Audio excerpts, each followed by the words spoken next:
Anyway, this is a series on the Tesla switch. Mm-hmm. And I need to give a little bit of information on the beginning of this switch. And that started with these 3 batteries when I was a little bit younger. And I won't tell you what age that was. But anyway, we'll go back maybe 35 years Okay. or so. And the problem 35 years ago was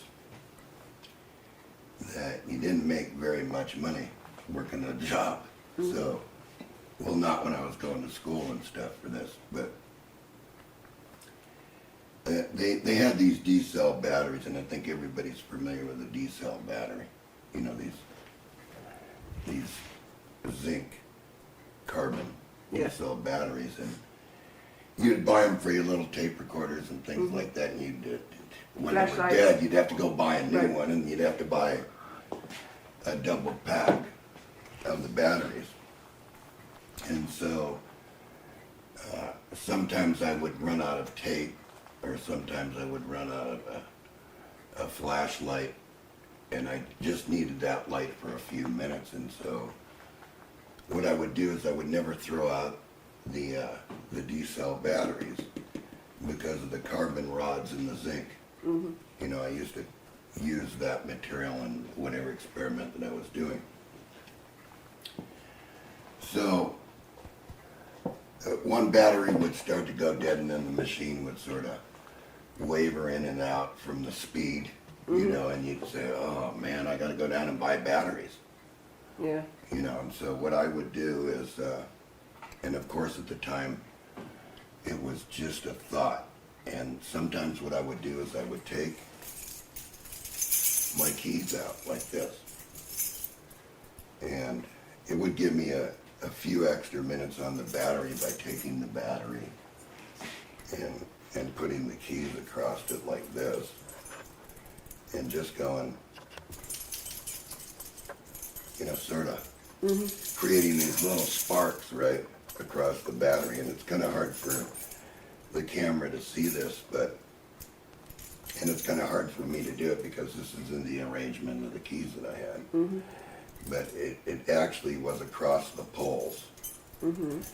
And I would do that for a little while and set the battery down. And then I'd come back, put it back in the machine, and it would run again. Mm-hmm. And I could do this like 4 or 5 different times before the battery was just totally useless. So that way I thought to myself, that I would take the batteries and come up with this scheme to rotate the batteries. In other words, here to here, and actually this is actually splitting the positive poles. The thing that E.V. Gray talked about, and the thing that, you know, Tesla did with splitting the positive poles. And the difference in potential, most people say, you will get nothing if you hook the batteries up this way. But that's totally wrong, because you're going to have the difference voltage, you know, of 1.5 volts that's available in this line. So it can run a light and charge this battery at the same time. And the thing that you have to be able to do is you have to be able to take this battery and move this battery then over to here, and this battery down to here, and then do the same thing for a few minutes, and then move it again in rotation until you come full circle. And pretty much then the batteries are all usable again. So that's a little history on the beginning. And then of course Ronald Brandt came along with, actually it was Jim Watson who sent me the paper, and then Ronald Brandt contacted me about the Tesla switch. And I said, well, I can build the circuit for that. And he told me of the transistors that he used. And so I do have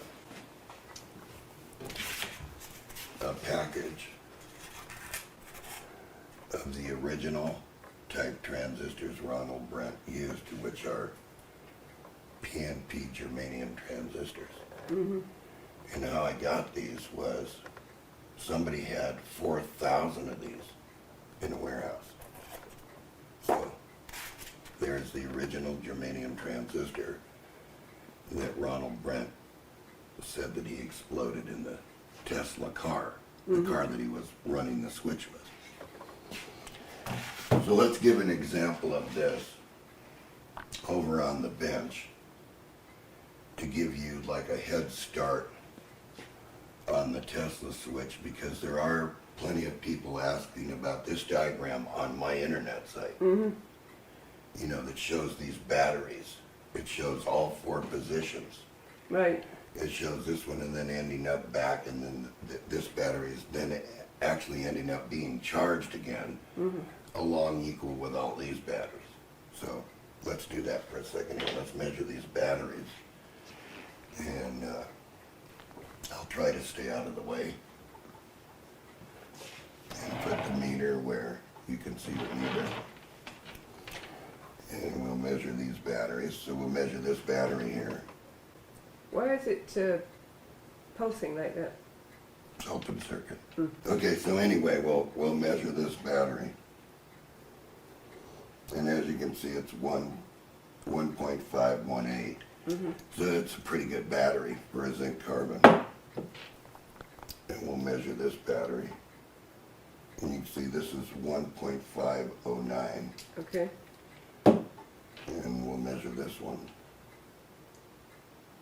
And you can see it's 1.41.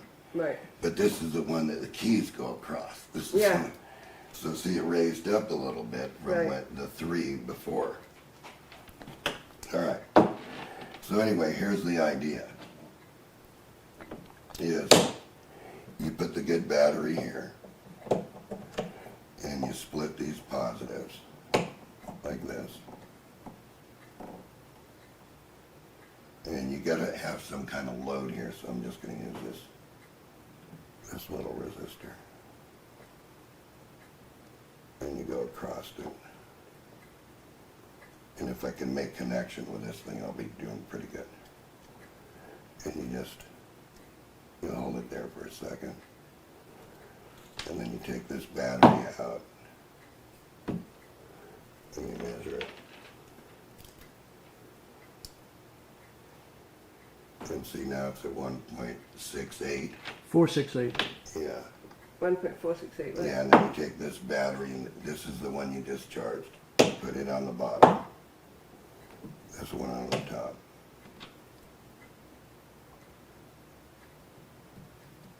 And you go across it, right? And you remember that this battery's in line because this is going to move up now to the top. And you measure this battery. And 5.1. 515 now. So now this battery is going to move over here, and this battery is going to go underneath. So then we go. This again. If I can make connection, I mean, you know, it's kind of hard to do it this way. Right. Because I did it with a little box. So now that was on the bottom. This one is on the bottom. Measure this battery. 523. 523 now. And then this one comes back over here. This one goes to the top. This one goes to the bottom.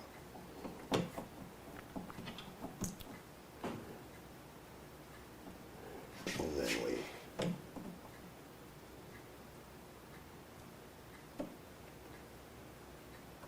see if I can get a connection here.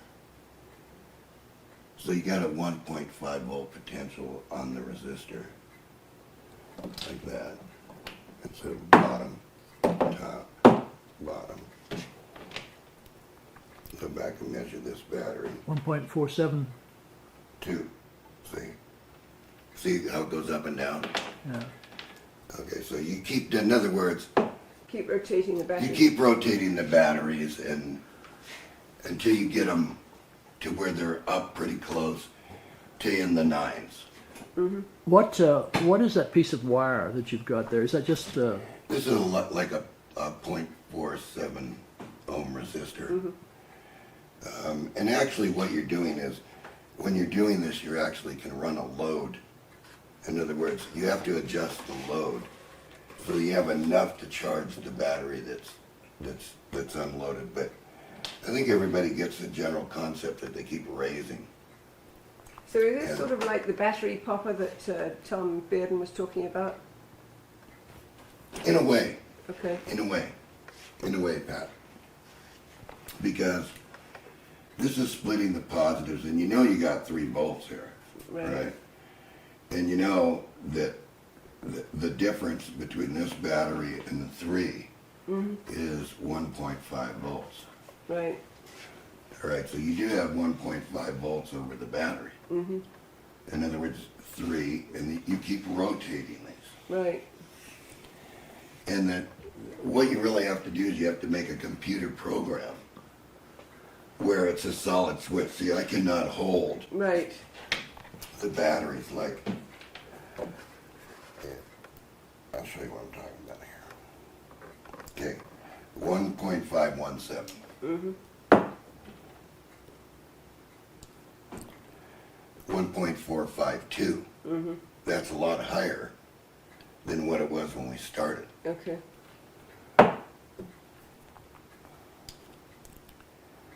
1.510. So now, you know these batteries are good, right? And this is the battery that's weak in Right. our system. So what we want to do is we want to make the whole system balance. So what we want to do is tap these.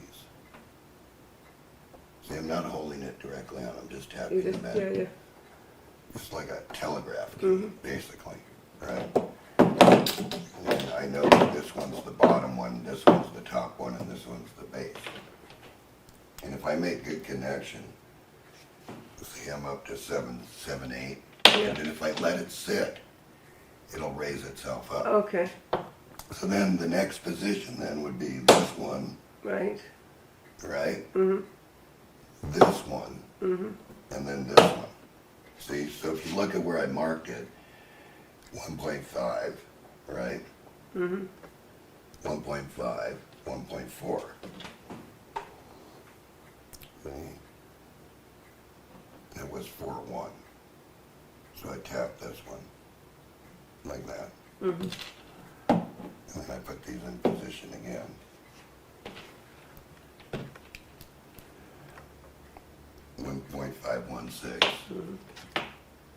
See, so now this one moves over here. This one moves to the top. Now we're going to the bottom. Right. This one to the bottom. And this is why you want a machine to do it, because you have to do this manually. Right. You're here for a long time, and you just see that I'm just tapping it. Okay.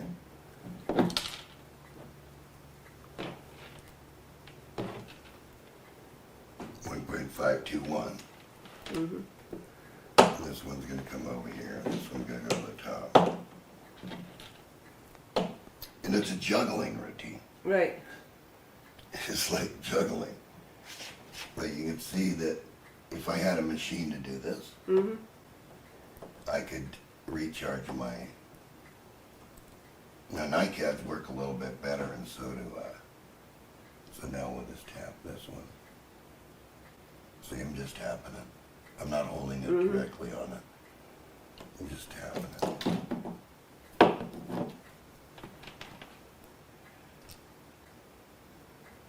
.462. So see, if we let them, we keep doing that. Right, if we could do this fast enough with, say, a machine, then you could watch that battery raise up and raise up and raise up. So And what would be the ultimate? They would just keep going, or they? no, they'll just go to the max of what the... Right, but will they eventually just crater anyway? Because Yeah, they'll give in Yeah. eventually, but Yeah. I mean, there are batteries that work in this. Let's see here, let's put this on here. See if you can see what's happening here. This is kind of hard to do because you got to hold everything. And it's going to be really difficult to do. Okay, 1.521. And this one started out at 1.4. Mm-hmm. So here, let's not tap it, not tap the battery. Let's just put them in there. And give it to it, see? Which a motor would do, or a light bulb or something like that. So you could be running a light bulb across here while you were doing that. And then, let's see where it went. 1.49, yeah. Yeah, so, Yeah. and then you just keep doing this until they're all at that rate. And they'll all balance out to be the same battery, 1.5 volts. You can run your machine for 10 more minutes or 20 Yeah. more minutes. Yeah. Isn't this similar to what, say, a bulldozer operator would do when he comes out and the batteries in his bulldozer are flat, and then he'd kind of keep tapping with the leads, and he'd Yes. be able to start? Yes, Yeah. Yeah. exactly. But what started this were these keys. Yeah.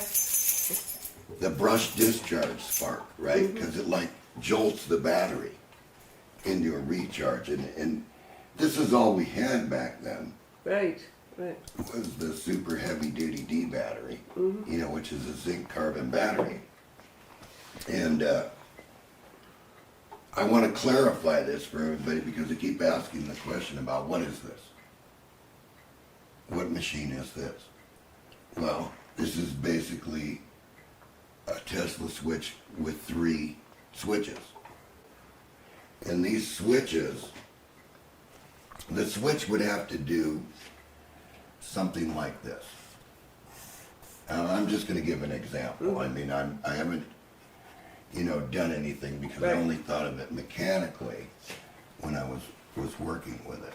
So what you would do is something like this with a transistor, right? That would put these 2 batteries in series, all right? So a pulse would come on, turn these on, and then and the battery that's sitting down here, all right? This is a permanent connection. In other words, it would be a permanent connection. In Which the is like that plate, yeah. Yeah, which is like that plate. But this plate is actually moving around by how this switches. So you could, you could put another transistor in line here, like this. So that this came on. And then you'd have to have another transistor down here so that you could rotate them Yeah. around. So this is just an example, this Right. isn't made for you to build unless Right, you completely engineer this out. Right. But it's basically the same thing as the 4 batteries in a Tesla switch.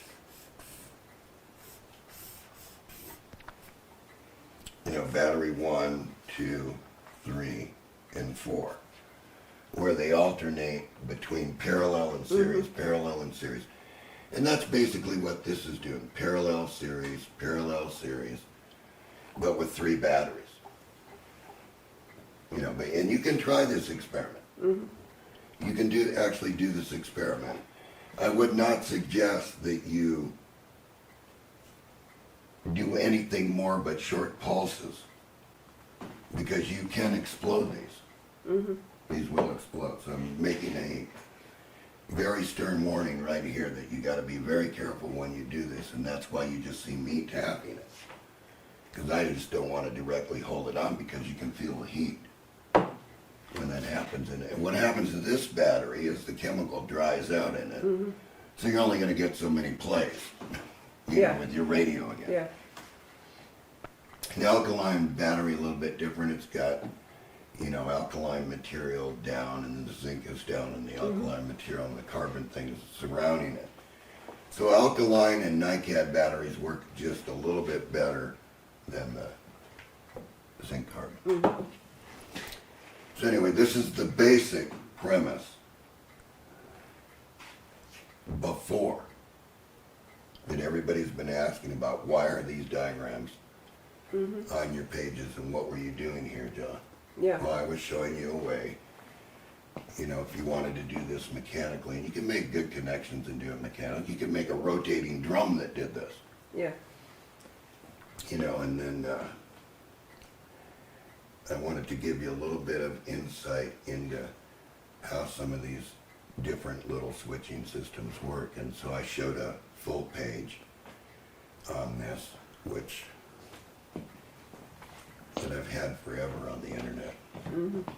And now people are just starting to, like I said before, you gotta buy all the DVDs. Yeah. You can't just buy one DVD and expect to know everything from that one DVD. Yeah. Because all the DVDs got information that you absolutely have to know if you're going to get into this type of science. Yeah. It's kind of like a jigsaw puzzle. You've got to put it all together. You've got to see the Yes, whole you thing. absolutely have to have all the DVDs and the book to understand what's going on. You need Yeah. Tom Bearden's books, Yeah. because Tom Bearden has the unique gift of actually breaking down what it is into a layman's terms. Yeah. He may call it an anti-energy but he's really talking about negative energy and splitting the positives and different potentials. Right. So you need it to get this far. Yeah. So anyway, I just wanted to give a little insight on this, and that's about what I wanted to do.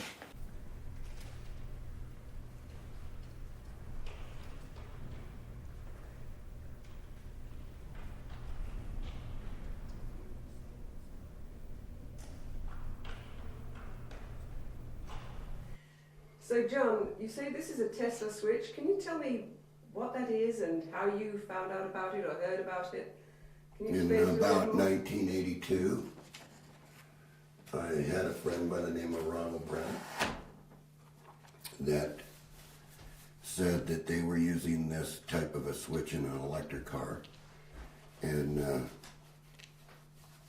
they couldn't figure out how to make it switch. In other words, they couldn't get the devices or anything like that. So the project was sort of put into my hands. Where did he This get is it? the original. Where did they get it? Well, somehow this mysteriously appeared out of nowhere, and so I took on the project. He never said exactly the guys that they got it from, but the one thing about the Tesla switch was that he said they had to have special transistors and things like that because things kept exploding.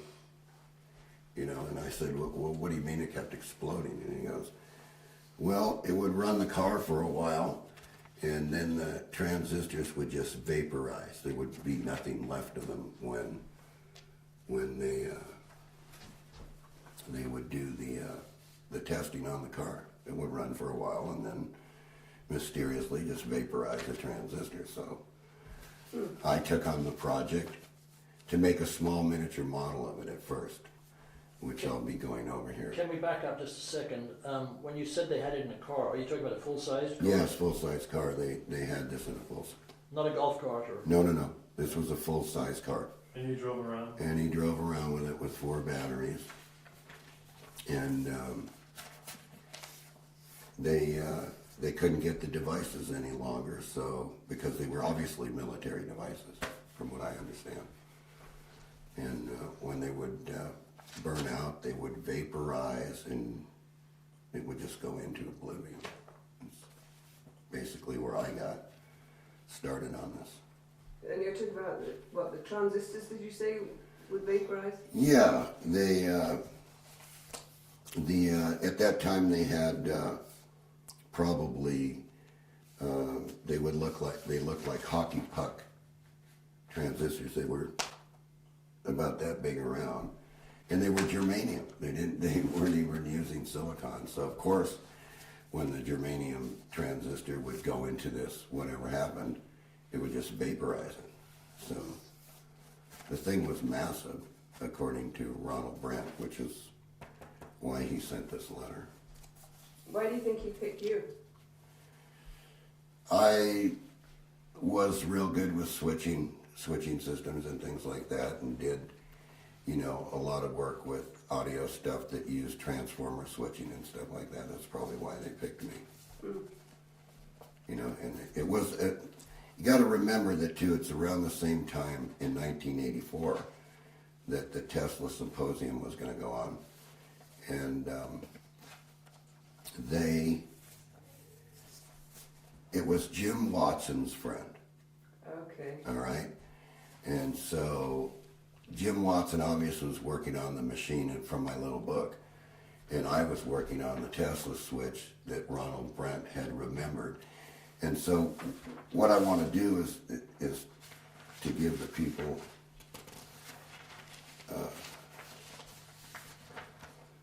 a little bit of information on this. This was what was handed to me as far as the original switch went. And of course you can see that Ronald Brandt really knew nothing about transistors or anything like that. And that's the circuit drawing for 4 batteries. Ronald Brandt. Yeah. So which are the batteries? Well, the batteries he drew right here, Okay. here, and here. So Okay. basically this is what I got in the mail along with a letter. And you might want to read the letter. You want me to read it out loud? Sure. Okay, this is dated August the 3rd, 1984. It says, Dear John, I am enclosing circuit drawing for 4 batteries. I didn't do anything on firing circuitry, as that is your expertise. I will make copies of this drawing, so when we discuss it, I will have a copy to work from with you. I have not received the material you said you were going to send as yet. John Ratzlaw, The Tesla Book Company. okay, called me, and I didn't get his address or phone number, as you said you would send it with the material you are sending. He suggested I make a tape or write all the information, and he would compile the book and publish it. We also felt your name and mine should be on it as co-developers, which I heartily agree with. I have thought of several ways it could be profitably marketed in kits or parts. Kits are partially assembled, like the firing circuit that the average buyer may have a problem with. I made out copies of the items I said I would send, and I'm enclosing them. I have a copy of the Kansas City Journal Post. I could send John Ratzlaw if he hasn't one. Sincerely yours, Ronald Brandt. Okay, so right there, that's an indication Right. that they got some information out of a newspaper, and they went to see this guy, and this is what they wrote down. So what I did was I constructed a circuit with the 4 batteries and got it all to switch and everything, and I showed that at the Tesla convention, and I'm going to show you the box that I actually held up in front of the Tesla convention. Okay, of course, what has happened to this box? What has happened to this box is that after the Tesla convention, we came back here to the shop in Silmar, California, and an engineer followed Ike and myself all the way back. And sorry, but that's what was left. I just turned my back for a few minutes during the thing, and he cut the box apart, And he says, see, I told you it didn't work. And I didn't know what to do. I was just like, it was my prototype. I carried it on the airplane. It went through the baggage. It went in front of the Tesla Symposium. I even handed out a circuit diagram of it to all the engineers. I had Ike stand up and measure the box at the convention, and it was like a heartbreak because it never worked again. He cut it up pretty badly. You might want to get a close shot of it. And that's what's left of it, Pat. And That's sad. it was very sad because it took a lot of work with wire point-to-point contact to get it all to work. So basically, what I did at the convention, well, while it was working, was I handed out this diagram to everybody in the audience because I didn't want it suppressed. I wanted everybody to try to build this. Unbeknown to me, I didn't realize that they couldn't do the switching circuits. And I did make a few mistakes here. Like one of the mistakes I made was I misnumbered the pulse width modulator, which confused everybody. Later I tried to straighten that out. And then in the book, it was even because when Ike was going to make a mechanical switch, and he did publish this book, okay? Experiments with the Cromray and the Brandt Tesla converter. And so back in here, in the book, there is the same circuit. Is that the one that you made the mistake on? Yes, with the same mistake Yeah. in the IC. It was later on straightened out. And in this little book, I was trying to explain how this switching actually worked and why the machine actually worked and what you could do with the machine. So to understand all this, you have to understand differentials in what potentials are in across the switches and everything, and then you can make this thing work. But Ike took it further. Just a quick question. Who was Ike?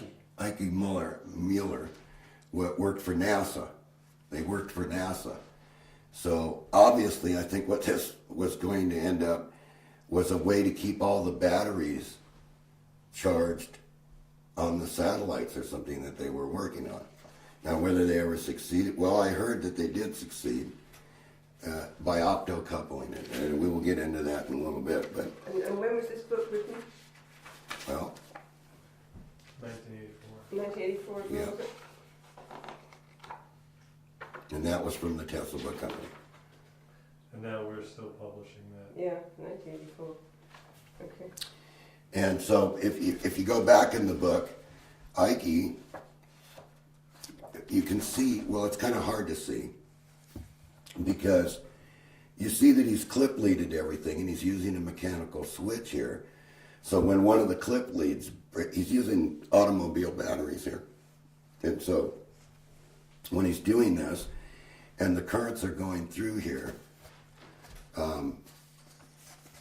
the clip leads kept burning off. Well, he didn't report that in the book, but he did do the charts, and you can see that the batteries were charging and everything, and something failed. Probably this switch that he put in here. But he did show a chart before a clip lead burned off of all the batteries up here while he's running a 300 watt load on the other side. Okay, now, what I basically want to do is explain it to everybody because everybody's demanded that I explain this. You know, we get letters all the time. Could you please explain the Tesla switch? We can't make this work. Well, by the way, this is very hard to see, but when you run the Tesla switch and you get it into resonance and you get the switching just right, what you get is arcs like this. And it's explained in this book what we were doing to do that. And what we were doing was getting the resonance between the differential, and then we would, and we show that right here. So I'll explain that in a minute. Okay.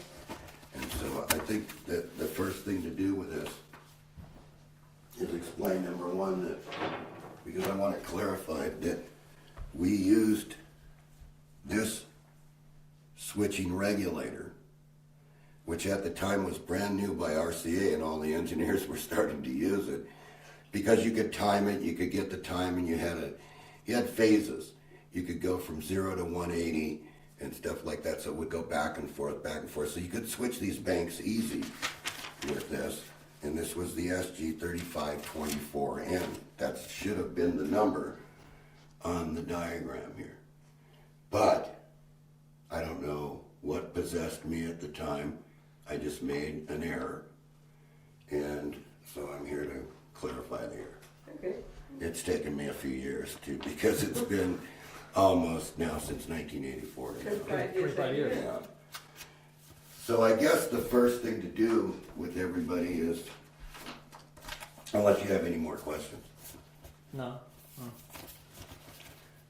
I guess the first thing to do with everybody is get everybody to understand how basically the switch is going to work. Now, throughout the whole time, on my internet pages, you've always seen this in the older pages. And they're two batteries. And they're hooked together, and then there's one battery down on this side. Now, the first thing that I'm trying to point out here is that if this is plus, and this is plus, and this is 1.5, and this is 1.5, and plus, and so we want you to pay very close attention that the two negatives are connected together. All right? So I always show in my drawings this. Okay, so you're saying, well, they don't hook batteries up like that. They don't hook the two negative terminals together. All right? And this could be, now I just want you all to understand, this could be completely gone from here, and there could just be these two terminals left open, and it could be a wire from here to here, and this could have the meter in it between the two negative terminals. So when I ask the question, if I have this arranged this way, how much voltage do I have running between the batteries? Everybody says, well, that's totally impossible because you don't hook up batteries that way. Well, it's not impossible if you understand the differentials. And one of the things is, the answer is 1.5 volts. Whether it's at the negative ends or it's at the positive ends. One will be more positive and one will be more negative. Now, if you take this arrangement and just do this,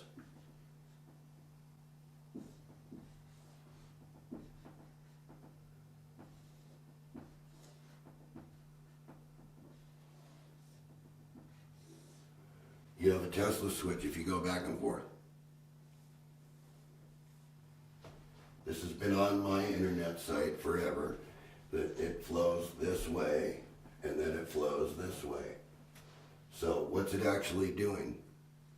When you run current through here, what's left over feeds the motor or the light bulb, and the remainder goes in this battery as a charge. So this battery is always gaining. So now if I flip these, if I had some convenient switching, and I took this battery, moved it here, and moved this battery here, then this battery would be under charge. And if I did the same thing on the other side, it would do the same thing. So those two center ones are in parallel. yes. So let's get right to it. Why did everybody have so much trouble with a Tesla switch? is probably because they didn't understand the circuit. So we're going to call these 5 volts each. So here's your plus terminal, here's your minus terminal. Then what you had was you had another battery. The same thing down here. 5 volts. Plus, minus. But the thing that you didn't have with the other arrangement is what we did was we came in here and put a transistor in here. And everybody knows this is going to be backwards because the positive is on the collector if it's an NPN, and the emitter is going to go to the negative. So now if I have these batteries,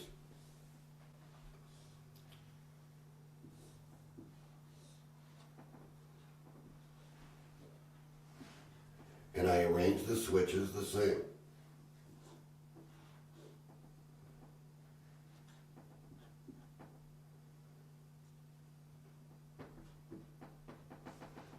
And they're 5 volts each. Okay, so what is it that I need to do to make the thing switch correctly? Well, you can't just take this side, turn it on, and dump it across this side because it would be open. You have this transistor in the way, right here. So, conveniently, what they did was they put a diode here, and they put a diode here, and the opposite this way on the negative terminals. And you tie them together. And now all of a sudden when you look at this, this side is in parallel, so it's just 5 volts. But when this side turns on, it's 10 volts. So what did we just say? We said if it didn't make any difference, if you put the meter in that line and you turn this switch on and this positive flows here, what you have is you have a 5 volt differential here. But it's negative. It's in the negative end. It's in the negative end. So, let's take into account all of it. We're going to lose some voltage here, probably a volt. And when we put the next switch in, because we want to isolate these things. And this is, I think, where everybody's getting confused.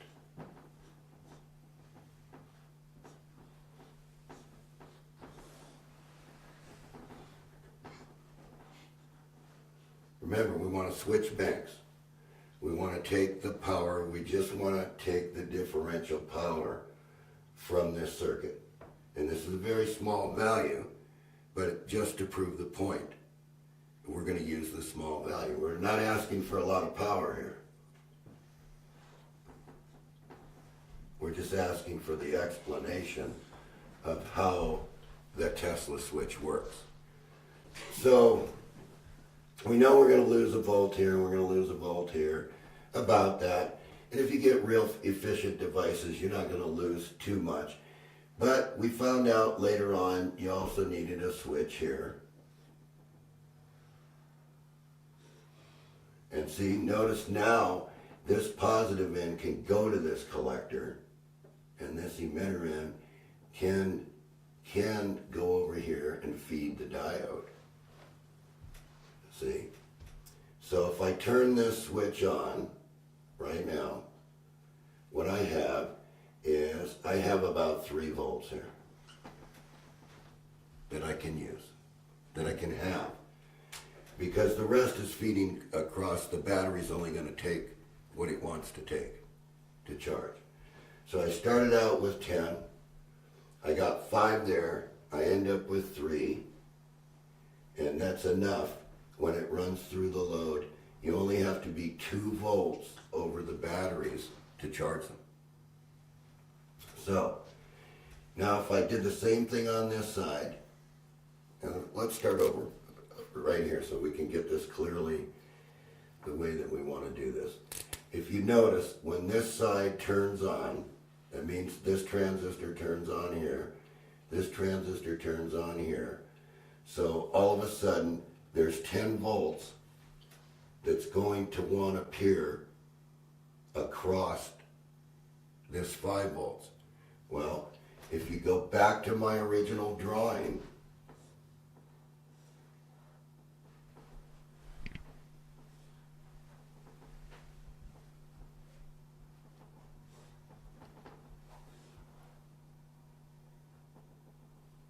I showed you that on my internet site.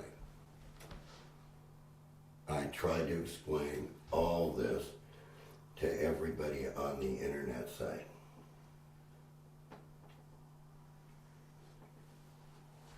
I said, this is what the difference is. So the difference here is 1.5 volts. If this is 1.5 and this is 1.5, that's 3 volts. By the time it goes to this battery, the difference in potential is 1.5 volts. Because the one on the right is 1.5 volts? Yes, Okay. 1.5. Okay. But the thing is, what's your load?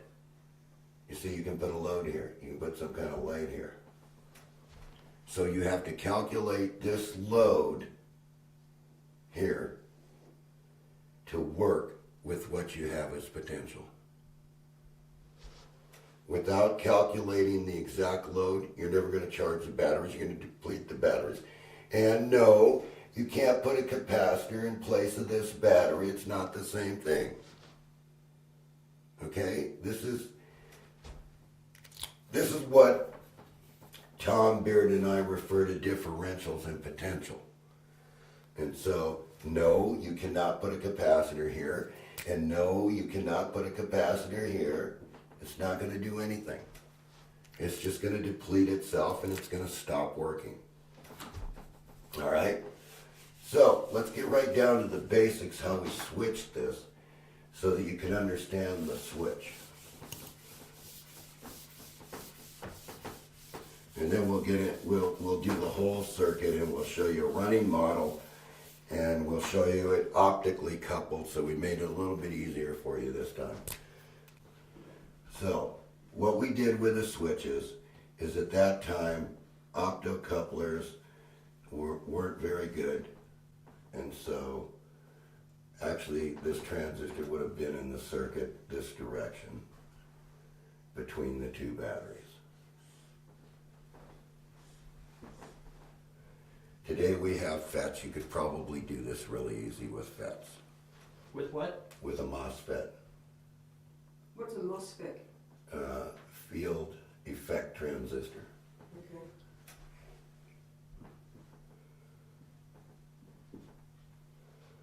Okay, so now if we put this battery here.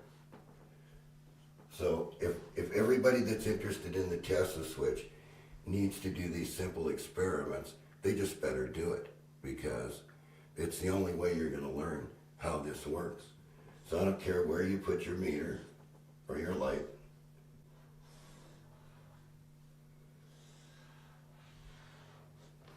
That would be the switch. Right now, there's nothing flowing anywhere because we haven't turned this device on.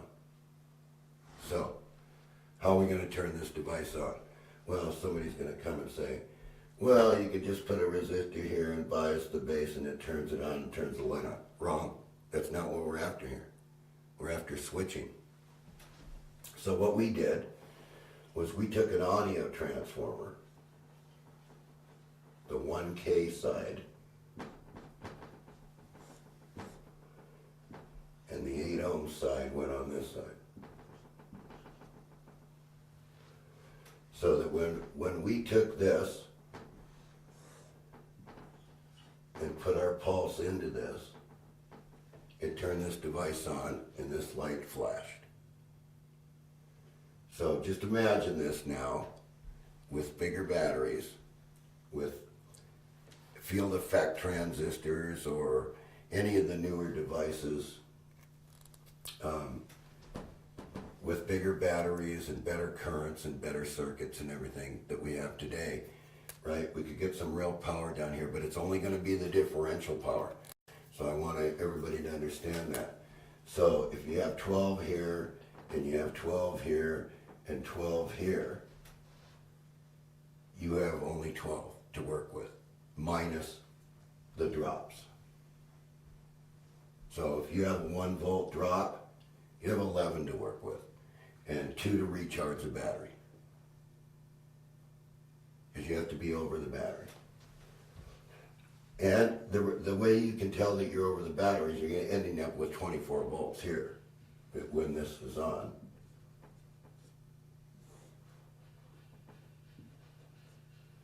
So that leaves 12.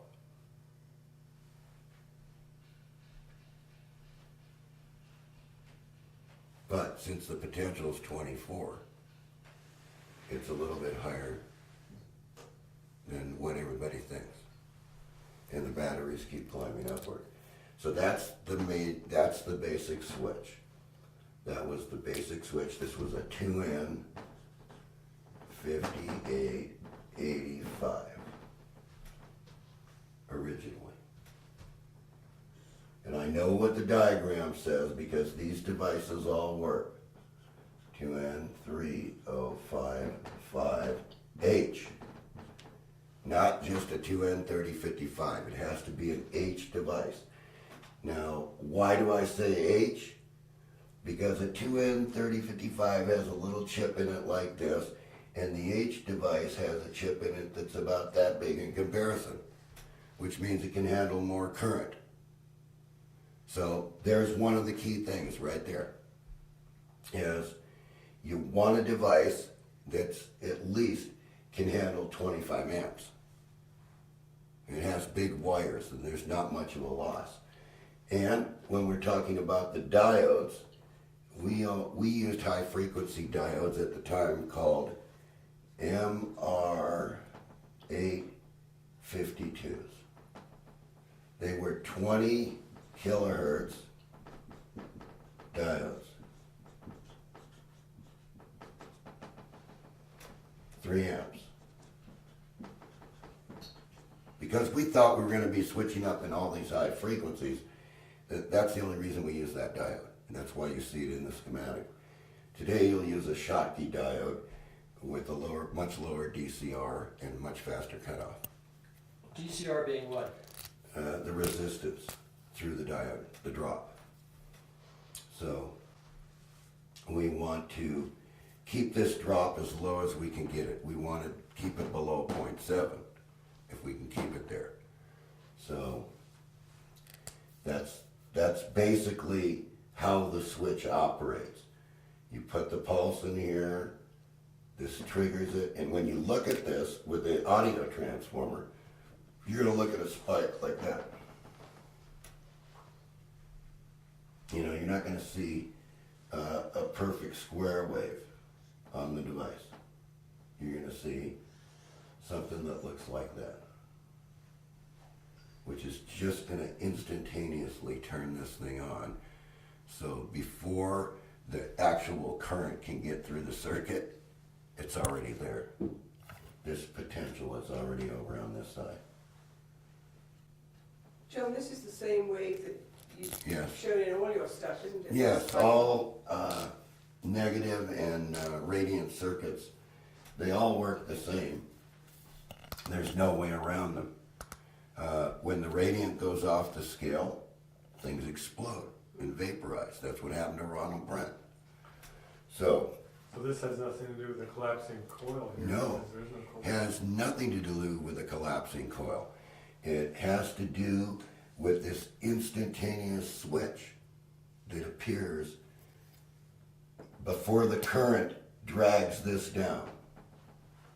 And I've drawn that on my internet site. I've always showed you these in graphs on my internet site. And everybody says, well, he talks in riddles, he doesn't. But if you understand what you're looking at, you're going to understand that I'm talking about potentials here. That this is going to become a delta T. And that water's going to flow downhill. It's not going to go uphill. You see? So, there were no riddles on my internet site. It's just the people that went there didn't understand what they were looking at. Oh, that can't possibly work. That isn't the way you do engineering. So that's the Oh, difference. yes, it is the way you do engineering. It's the difference between, if you're not switching that on, you're just leaving them in parallel. Right. It's going to be a big difference. Right, you can turn this on. You could very simply just take this transformer out of here and do what the electrical engineering school is going to teach you to do. And that's just bias this thing on and adjust it with a voltage divider. And there, you can turn your light on. And now you just got a steady current through the whole circuit. And you're just defeating the whole purpose of the switch. Because the idea is to break things up in pulses so that you're not burning the energy constantly in the circuit. You want to turn it off before the current can catch up. And so what we've done is we put a little model together for everybody, and then we'll show it after we just do a little bit more with this.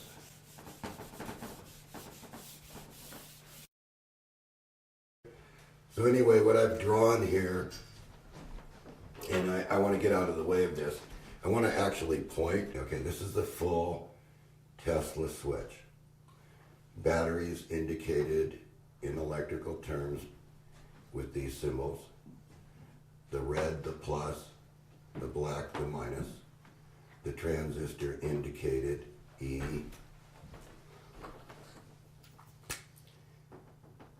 B, and C.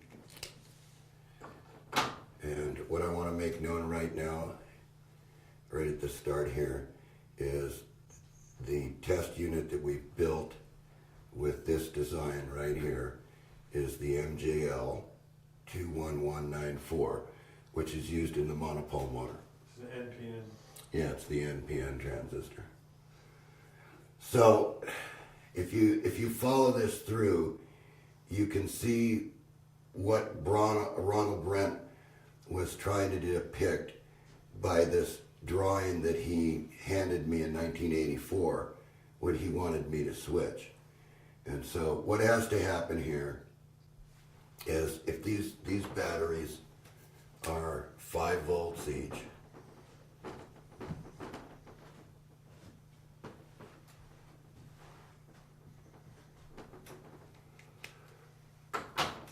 what he wanted to do was you take this side of the switch and you turn on 3 devices. Now, with the blue marker, I'm gonna indicate which ones turn on this side.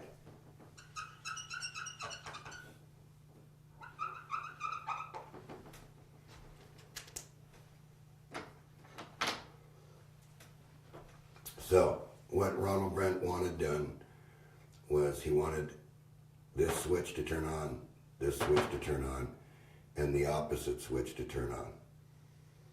And then what you get is you get this current flow across here that lights this LED. And I'll show you that in the model. You may not think so now, but it's a true fact that it's definitely going to turn on. Okay, so the second set of switches, I'm going to indicate with the red dot what he wants to come on.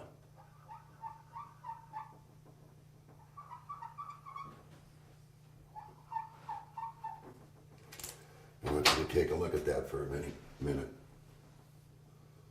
So what we want to have happen here is we want this to alternate back and forth, back and forth, back and forth. We want this to become 10 volts, this to become 5 volts, this to become 10 volts, this to become 5 volts. So our load is then placed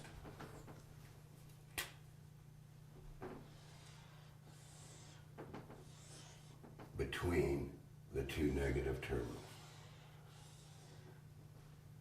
And that's AC. That is alternating. What do you mean by the load, John? Well, the load is the energy that you can draw out of the system without affecting the charge of the batteries. Okay. So, remember what I said. Does it enhance the charging of the batteries? at all? Yes, because it's a pulse charge at very low frequency. And I'm going to bring up the frequency because the slower this goes, the better these batteries are going to charge. Back and forth, back and forth. But that does no good unless you can rectify this and charge a capacitor and use the DC. All right? So, I want you to understand the blue dots are the transistors that are going on the left side here. The red dots are completely off when the blues are on. When the reds are on, the blues are completely off. So what you're doing is you're sending the potential difference this way and then that way. Back and forth, back and forth, back and forth. So you're actually just trying to keep all these batteries charged in the circuit. And this is the diagram that Ronald Brandt presented to me back then. Now, what we want to do is show you that we've drawn this circuit here, and we want you to take a good look at that for a minute. And then we're going to run the machine and show you that it operates exactly like what we're saying on the board here.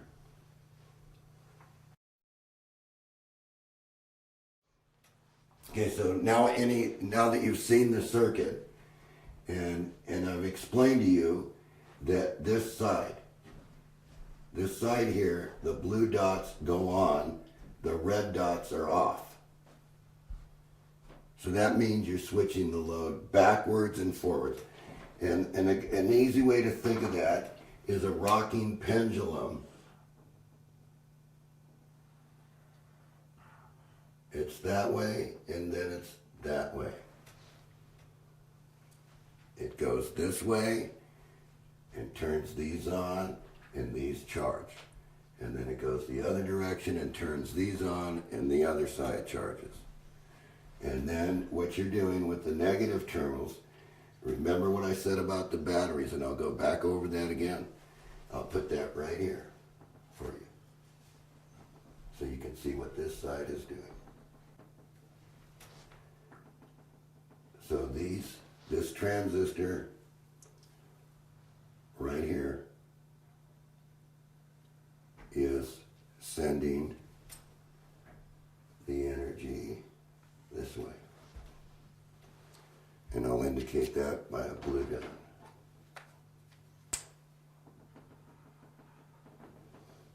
And this transistor here is turning these two on to put them as if you turned on a light switch. And the load, as it flows from this side to this side, you can have the difference in potential and charge the battery. So as soon as the weaker the battery is, the more of the energy it will suck up to charge. So your load would be right here. Between, guess what? The two negative terminals. And you say, well, how could that work? Well, it works. You just build this circuit. So John, when it's going the other way, Well, when it goes the other way, it's like that inverted, or yes, yeah, it's the opposite way. yeah, okay. So this is just a depiction of what's going on here. So you don't see the blue dot. The other blue dot would be over here Yeah. to let it come to the diodes. See, right here. it's a mirror image of it, and if this is at 0 degrees, the other side is going to be at 180. Series, parallel, series. Yes. Okay, so let's run the machine and show you that there's no trickery here.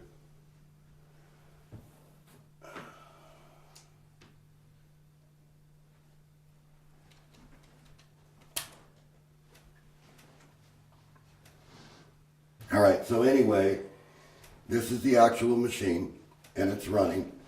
And remember what I said. What's the negative energy is a constant source. That's indicated by this yellow light right here. That's exactly what you're seeing.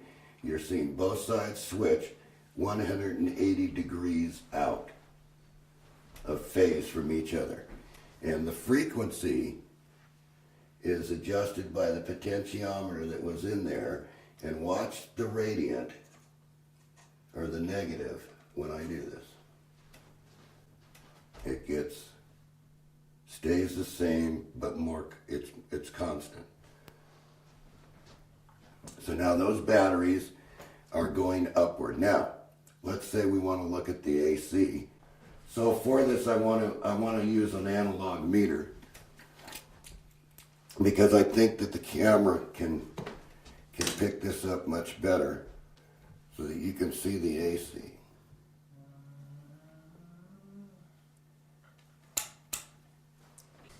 Okay, so what we want to do is you want to be able to see what the difference of potential is. So remember what I said, the power is going to come out of the negative terminals. There it is.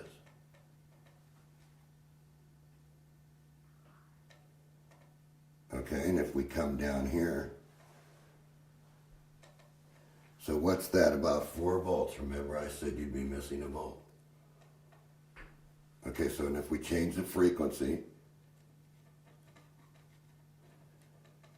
the charge condition shouldn't change too much.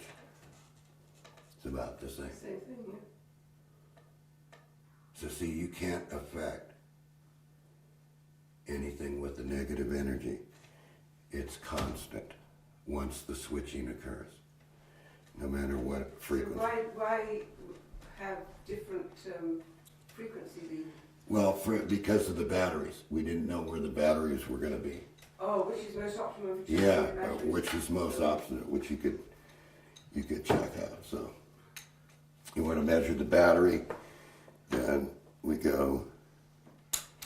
So you can watch this switch between the one side. We're looking at the blue dots right now. Okay. Okay? So what do we see here? You can see it switching. And if we look at the other side, you can see it switching the other direction. Now, where does it all end up? It all ends up across the negatives. You can only have the difference in potential. So if you rectify it, what you're going to get is you're going to get the DC here in the cap. And there it is. Yeah. See, I'm loading it with this LED. By the way, there's no resistors in line with any of these LEDs because it's not the normal energy. So what does the battery look like? Well, you can see I've soldered the batteries together. There's nothing hidden there.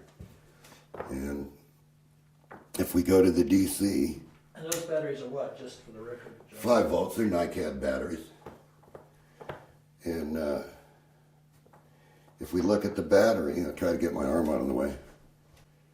DC plus. Let's see if I can hold it there. And it should be just over 5 volts, Yeah. which means that it's charging upward. And if you feel right here, you can feel sort of a little bit of heat to it. They're 1.2 volt batteries. Yeah. That's one. Yeah, they're 1.2 volts. Not 1.5. Yeah, well, I was only talking about, Yeah. right, they're 1.2s. Yeah. So they're way above where they're supposed to be. And so we'll just let that run. Oh, and something interesting, the negative energy, and I sort of want to show this on camera, is if I goof this around a little bit, I got this little radio here. If I set that there and I want to steal this negative energy with these leads, sorry for the mess, but that's the way it is. Just come off these negative terminals.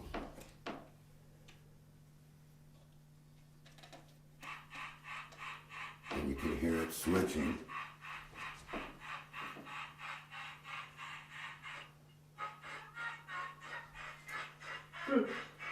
Because it's in AC, but it's running the DC circuit. So now,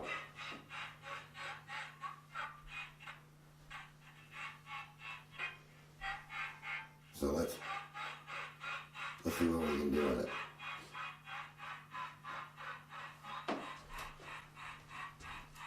So let's change this.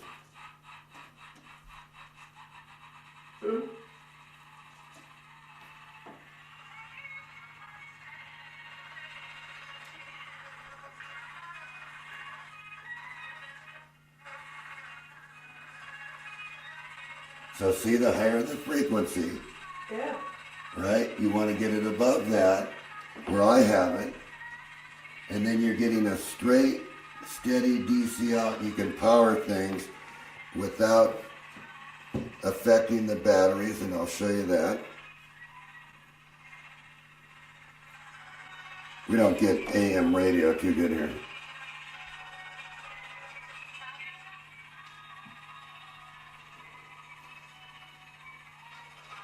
Might help. So let's look at the batteries. I'll get around here.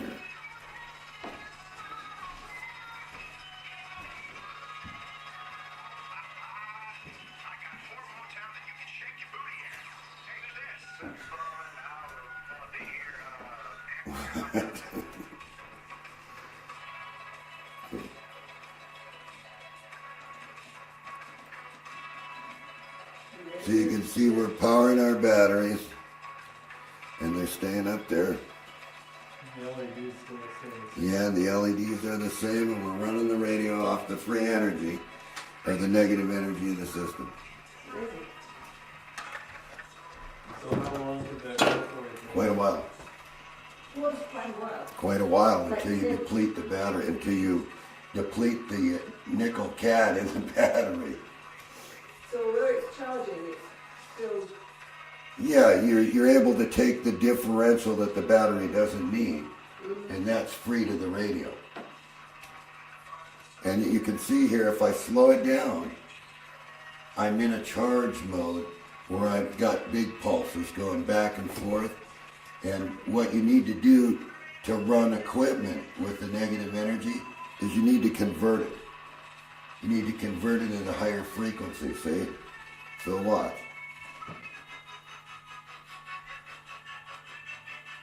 See, now those are big pulses going by, and now we'll make them bigger.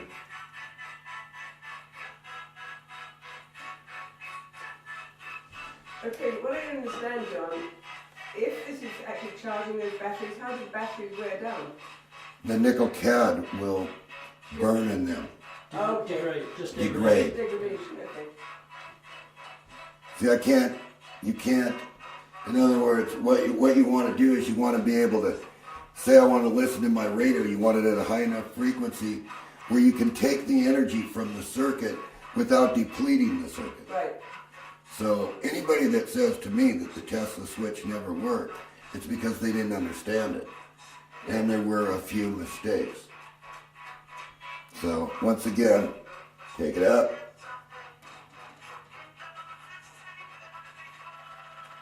And I've got it down at a low pulse because I didn't want to bring it up too high because I can't watch while I'm on the blackboard these batteries. But you can see that the radio would straighten right out and continue to give you that. So those don't need to be LEDs, they can just be diodes. Yes. And I've used these colors so I could show you across what's across each negative diode. See, because that's where the energy's coming from. The energy's coming from these negative ends. So could they all be LEDs or just those two at the bottom? No, they gotta be diodes. It's just you put your LEDs down here at the bottom. And that's just an indicator of it going back and forth. And actually better than that, you can listen to it here.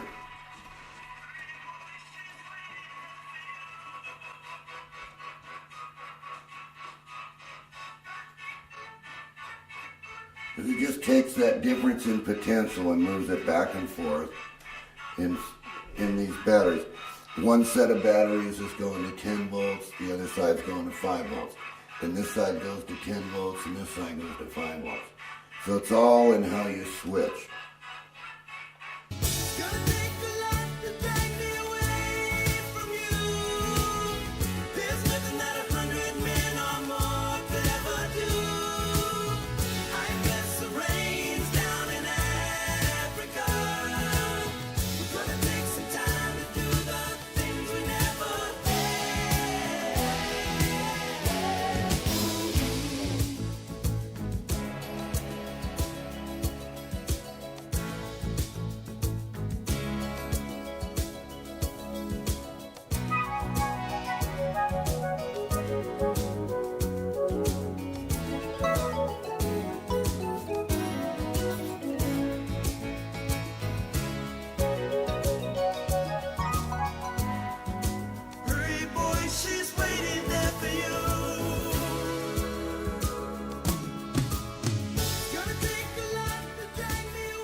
Anyway, now what we're going to do is we're going to expand on this circuit and show you how these devices, the blues are driven and the reds are driven, and what it takes to drive them so that you can get the same thing that I have here, so that this can be duplicated. So, what we want to do is we want to be able to switch this device without the cumbersome transformer that we used in the very first one, because now they're pretty hard to get, and as I said, this side was 1K. They still have that radio shack. Okay, and this side's 8 ohms, that's fine. But we don't want to use that if we don't have to use it. All right, so what we want to do is we want to switch this optically.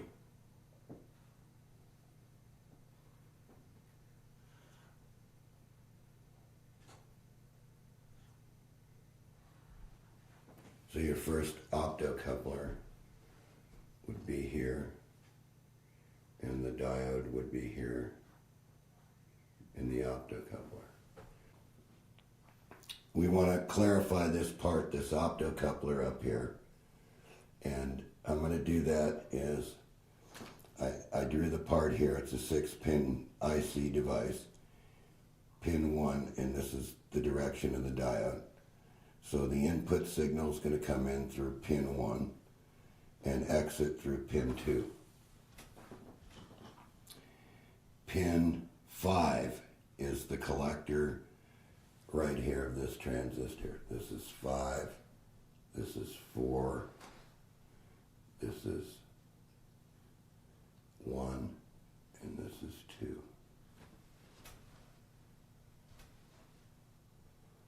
All right? So we're going to switch these with optocouplers. You can see this in a second here when I put them in.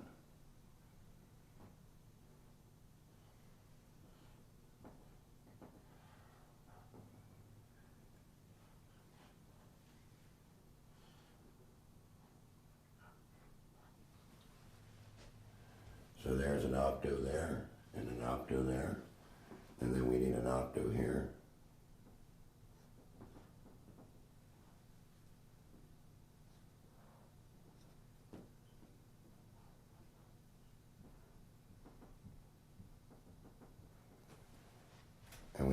opto here.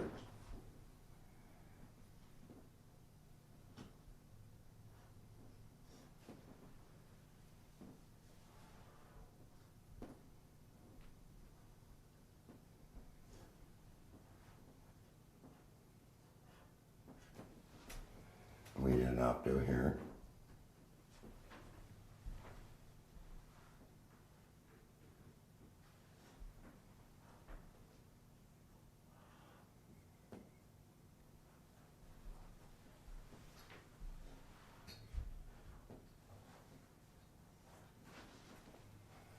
And we need an opto here.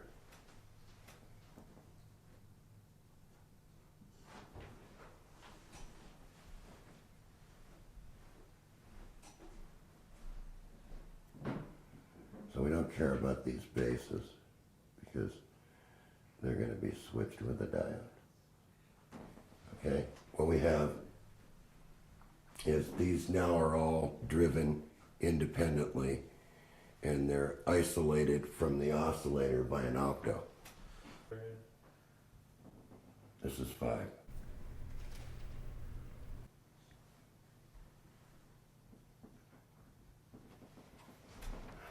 So we'll clarify this H11 D1 again. Pin 1, pin 2, pin 5 and 4 are used. Pin 5 being the collector, pin 4 being the emitter, 1 and 2 being the diode. Okay, so what we want to do is, according to Ronald Brandt, if we go back,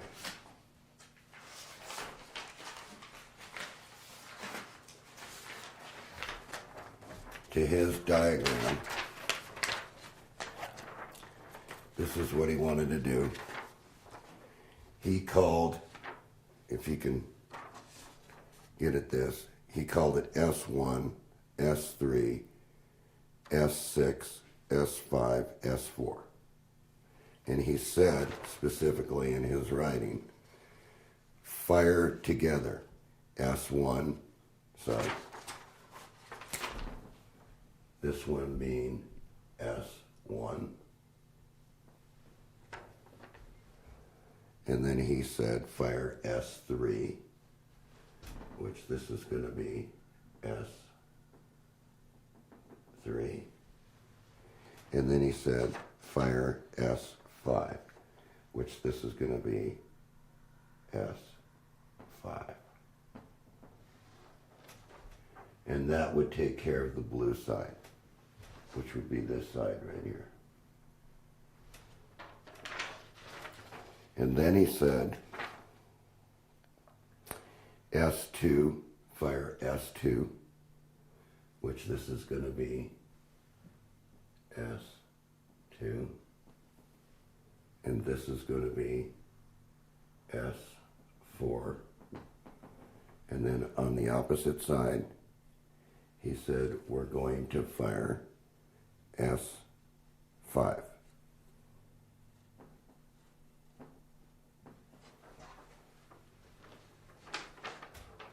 Okay, so what's the arrangement when we fire this for the optocouplers? I want to get this shot. I want to get this whole circuit, and I want them to be able to get this whole circuit, because I'm going to need to erase the board to show you how these are going to fire.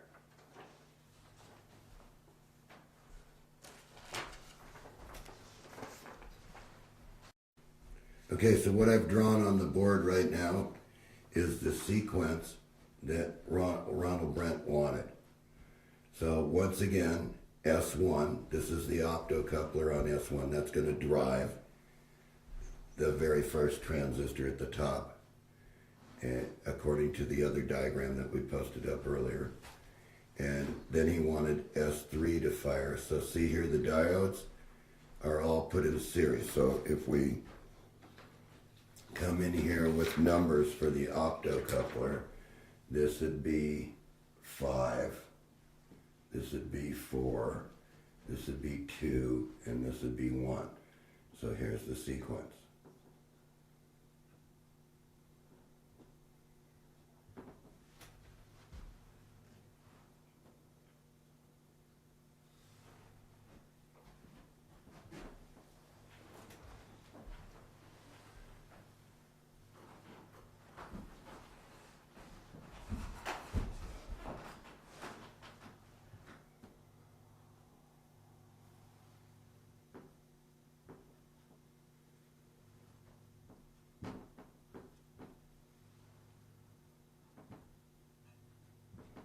Okay, so there's your numbers. That's exactly the numbering system on the optocoupler that we're going to use. The H11D1. So he wanted S1 to fire on the left side. He wanted S3 to fire at the same time. And he wanted S6 to fire at the same time. And then this side goes off and this side turns on. And he wants S2, S4, and S5 to fire. So when you're looking at the optocoupler, it's usually drawn like this.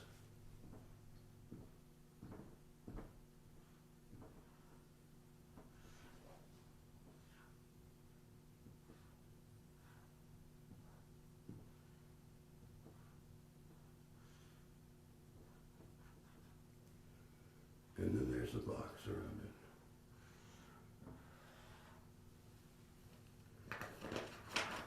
it. And the pins would be in the box. The little indentation, this is going to be pin 1 with a dot. So that's 1. That's going to be 2. This is going to be 5. 6 is not used. And 4. And that is what these devices are right here. And the optocouplers that are driving these devices. So they're going on in this exact sequence. And if we call this sequence 1,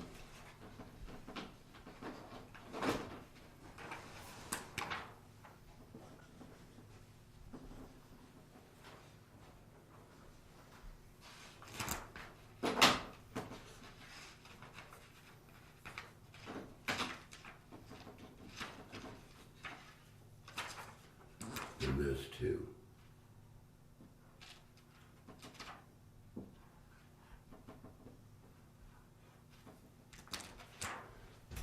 One would be if you were looking at a wave.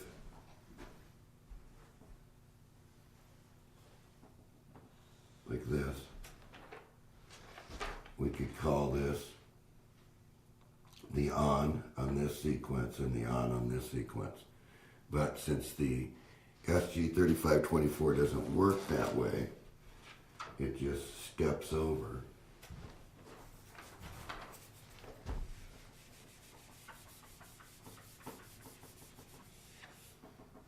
And I think they draw it.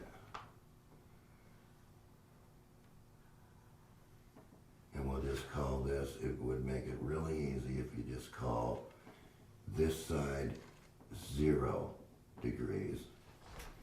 And then this is going to go off and it's going to step over to the next side.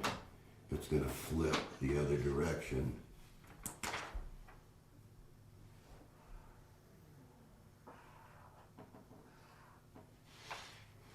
And you're going to call this 180 degrees.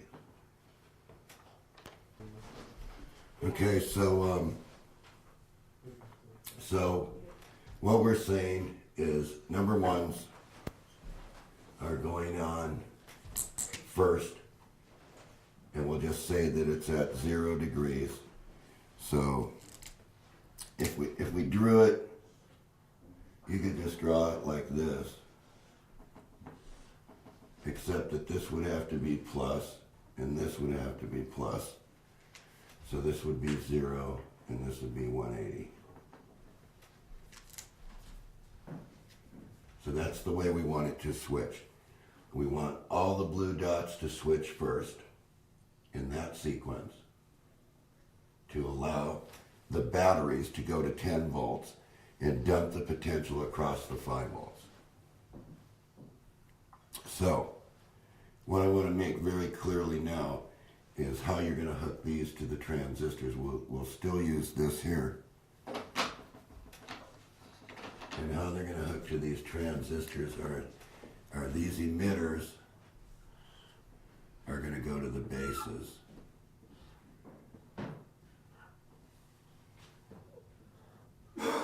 And the collector. They're going like this to the MGL device. So, collector, emitter, base, emitter. So this emitter is going to drive the power transistor base, and then this emitter is going to be split and the collector between the batteries at opposite ends. But I just want to show you the general hookup. So we'll let you get that. That's how they're going to hook up. They're going to hook just like that between the batteries. And we'll go back and hook them up just with the batteries so you can see. But I want you to have this sequence first. The sequence we want. This is what Ronald Brandt wanted switched. This one, and this one on one side. And he wanted the opposite side off and the batteries in parallel. And then, because these batteries had to go into series, so if we look at it this way, if we just use these as two batteries, this sequence right here, this one and this one, is exactly what you're looking at right here. So this transistor is emitter, that would be this transistor right here. This emitter is going to the negative terminal of the first battery that's 5 volts, or 12, whatever you're going to use. And the collector is going to the positive of the bottom battery. And the optocoupler then is inserted in between here.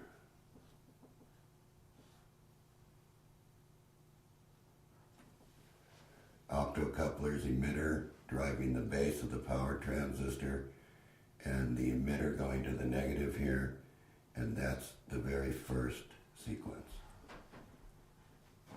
That's what puts these two batteries in series to get the 10 volts. Other side is off and in parallel, and it's going to dump that 10 volts across, and you're going to take the potential that's left after it charges, puts the charge on the opposite bank of batteries over here.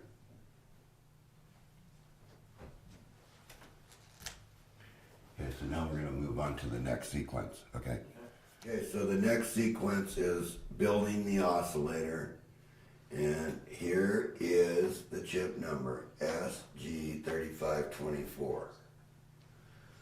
Okay, it's a 16-pin chip, and this is exactly the way we want it hooked up to fire this sequence. From 16 to 2, there's a 4.7K. Now, pin number 16 on the SG3524 is an internal voltage regulator at 5 volts. So this becomes a voltage divider in the amplifier in here and balances it. So from 16 to 2, we want a 4.7K.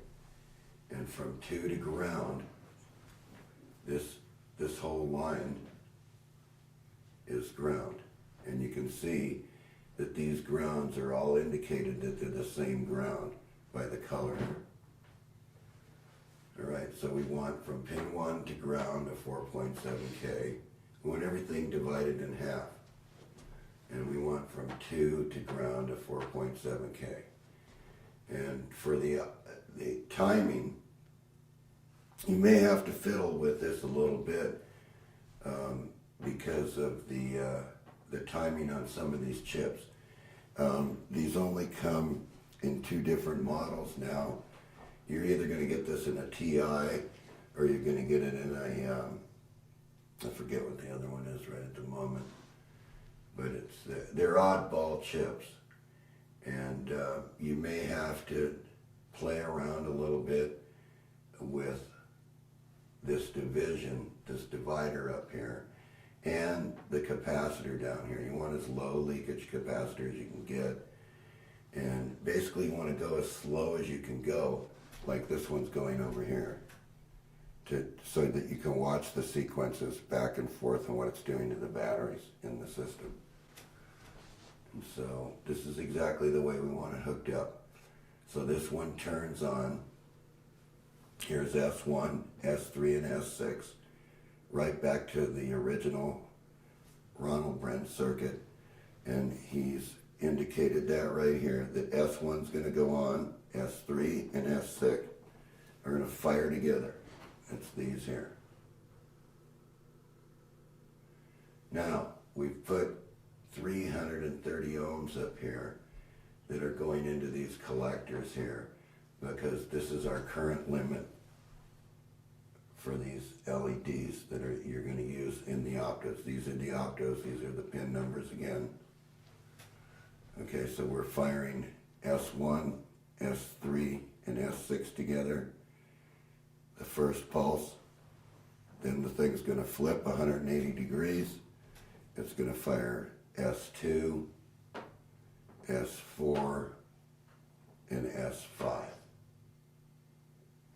So what you're going to get across the battery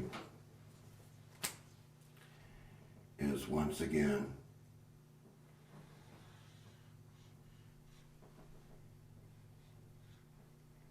is this rocking wave. It's going to go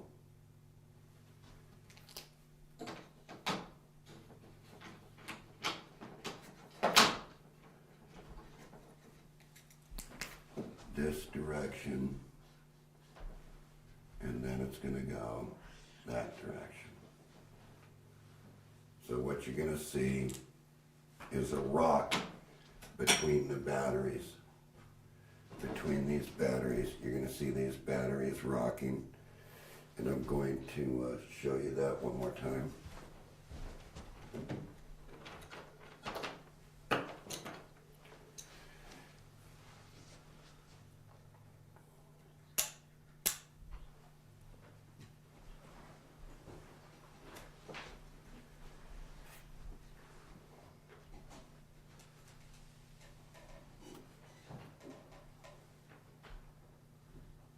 You're going to get this rocking motion.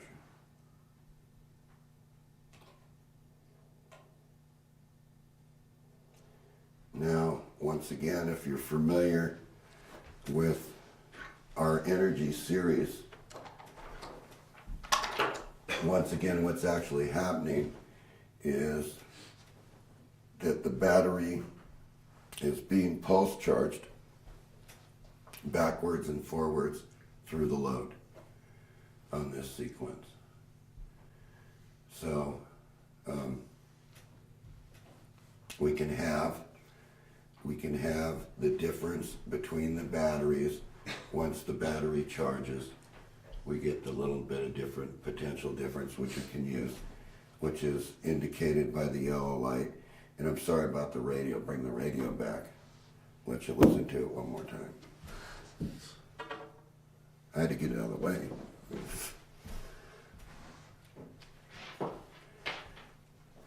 Okay, what I want you to see,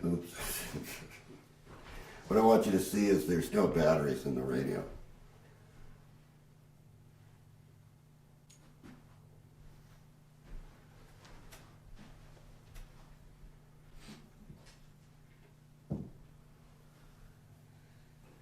And now what I'm going to do is I'm going to transform this energy from the negative terminals from the switch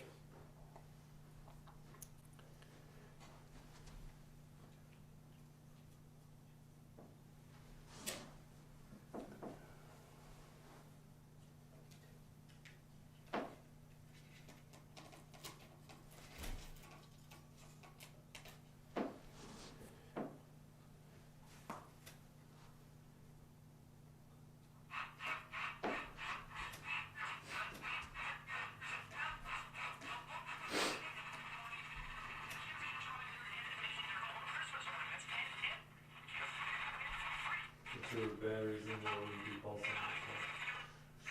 Right.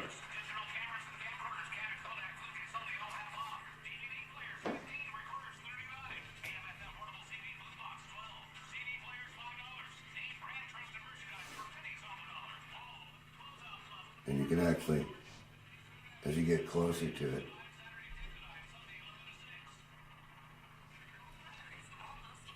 so when I get away from it and get away from the wave, it gets clear.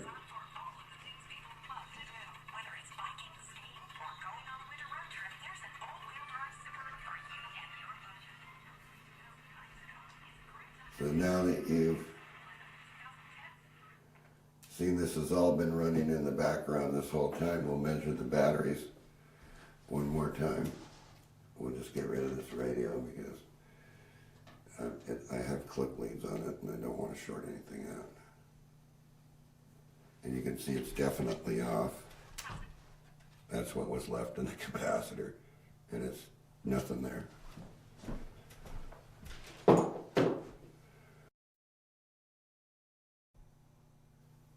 5.2 volts.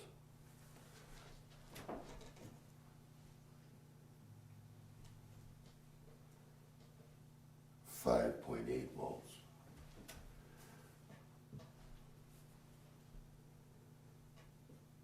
5.2 volts.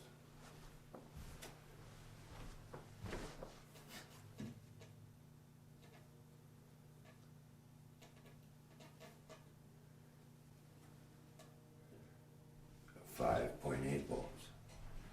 So they never depleted and they never went down during this whole thing. It didn't burn any energy except for what we took from it, and the batteries are definitely charged. So once again, I think I'm just going to go over this oscillator one more time for you so we get this right. I want you, when you're building this, to use the HD H11D1 octo for this device, to drive the power transistors. The hookup I want on the power transistors, if the power transistor, and I'll indicate the power transistor with this big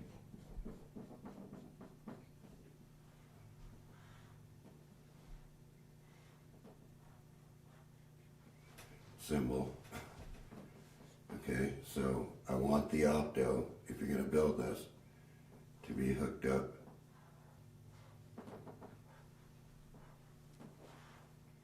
just like this.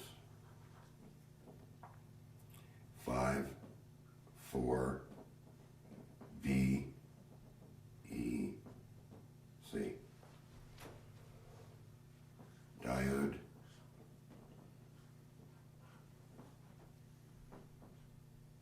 One, two. And that's indicated right here. And notice there's series string. There's 3 of them that are firing exactly at the same time. And they are current limited through this resistor here. You don't want to go too much on these because you don't want to put too much current in these diodes and have them not work, and then you'll have no optocoupler, so the switch won't work right. So you want to be between 5 to 12 volts. You want to start out the switch exactly like I did here, independently, by running it with a battery with a 5-volt regulator on it. So you want to regulate this SG chip here.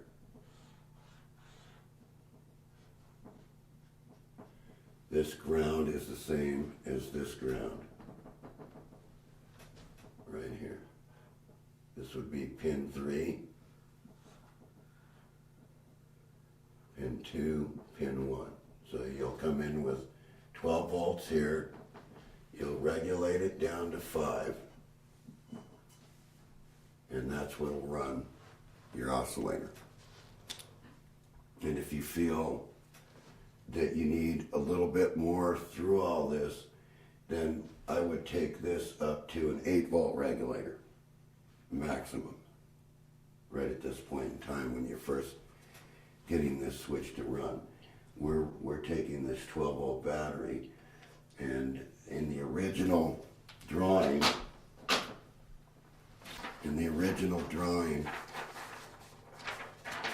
we had an independent 5-volt battery right here, and that ran the oscillator. So this right now is running the oscillator for us here, because we wanted to explain the sequence and switching here and where the energy comes out of.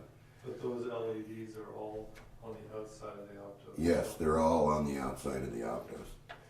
They're exactly what is shown here in the diagrams that you had on the board where the LEDs were. And the other thing is that if you really do want to charge this from one side of this, then you have to have the same batteries here. And you have to decide which battery you want to put this in parallel with through diode isolation.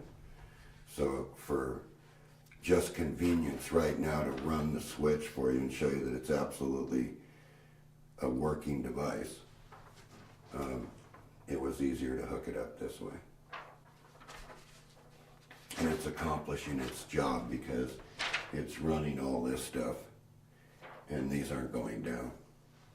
And there are no series resistors in line with these LEDs at all, so they're not current limited. So it's just the negative energy that's running them. And see, this is a rectified negative. This is why this one's showing you a continuous light almost. Just like the radio was pulsing, that's what you're seeing right here, is the frequency. So we'll show you what we did.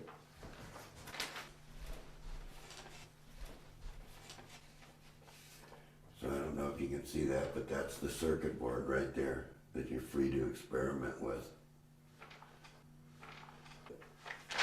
Yeah, we'll photograph that and then just. Okay, so you want to do that?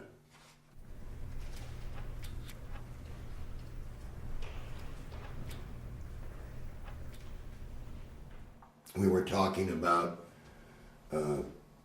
this diode string here and what the sequences were. And as I said before, the sequences are that one side all turns on together, and that would be S1, S3, and S6, which Ronald Brandt wanted to have done. And then this side goes off, and this side goes on. That would be S2, S4, and S5. And one more time, it's very important that you select the current through these diodes by these resistors up here on pin 13 and pin 12. Related to the voltage. Yeah, right. 5 volts, 12. Because we don't know where you're going to go with this when you try to reconstruct it. We don't know if you're going to be at 5 volts. We don't know if you're going to be at 12 volts or you're going to be at 24 volts. Now, if you were at 24 volts, you'd have 2 batteries in series and then the switch in between the 2 batteries in series. And what I'm going to do now is I'm going to take just a little bit here and go through the diodes and what the diode arrangement is on the battery hookup, so you know where the diodes are. Okay, so anyway, what I've done now is I've drawn the full circuit on the board the way I want it arranged. And you'll notice here that I've made a correction from the beginning of the video that we were using a Schottky barrier diode, which is a number SB570, and so I have it right here. in all these places. And these are low drop diodes. They're very quick in recovery. And once again, I'm going to mention that we're using the MJL 21194 audio power transistor in this circuit. So this is a sequence, S1, S3, and S6 fire together. And I'll put the dots here. And this is the way that we want the diodes arranged. So we want this one,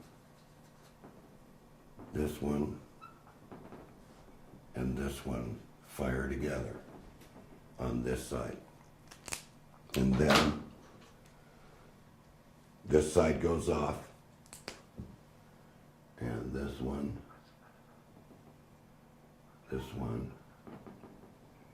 and this one turn on. Okay, the next portion of the circuit is when these are firing. In the first portion of the circuit, you have the arrangement of the optocoupler, so there's no need for me to redraw that. The only need for me is to tell you that this is the cathode to the diode, for those that don't know, and this is the anode. So if you're not sure about the way this diode goes, you look at the diode, and on the diode,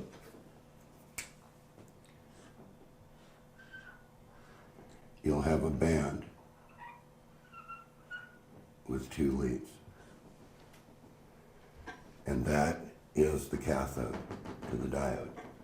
So when you look at this, it's actually going just like this.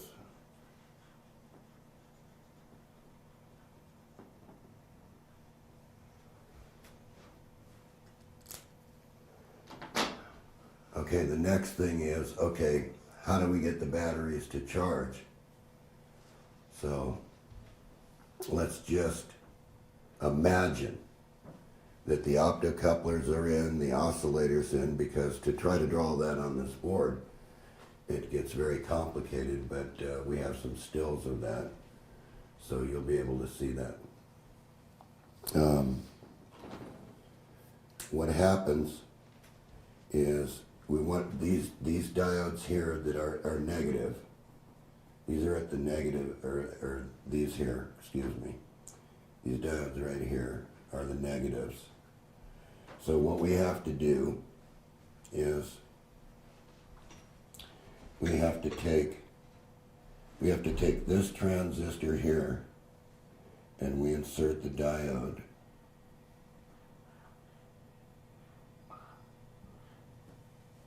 which is an LED.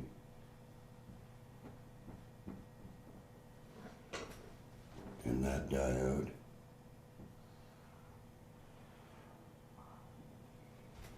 goes to this negative rail. So when this side turns on, what happens is that these, you'll see here, that these do a conduction because it's negative. So this side's 10, this side's 5. So then we do the same thing with this one.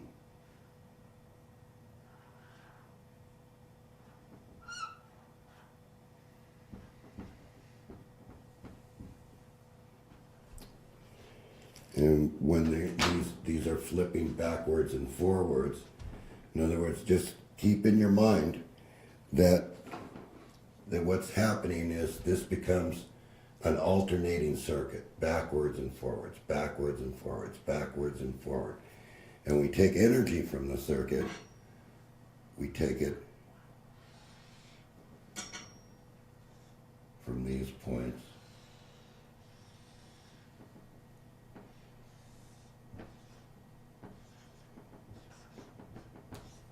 right here. And it'll be in the difference of potential. There'll be a difference between the two minus the charge voltage. So that will be the negative energy that you can have in the system. And that's depicted as this switches back and forth The potential energy that's left over is right here in this yellow LED. And of course, the faster the circuit goes, the steadier the potential energy is between the switch points. So what I also want to mention is that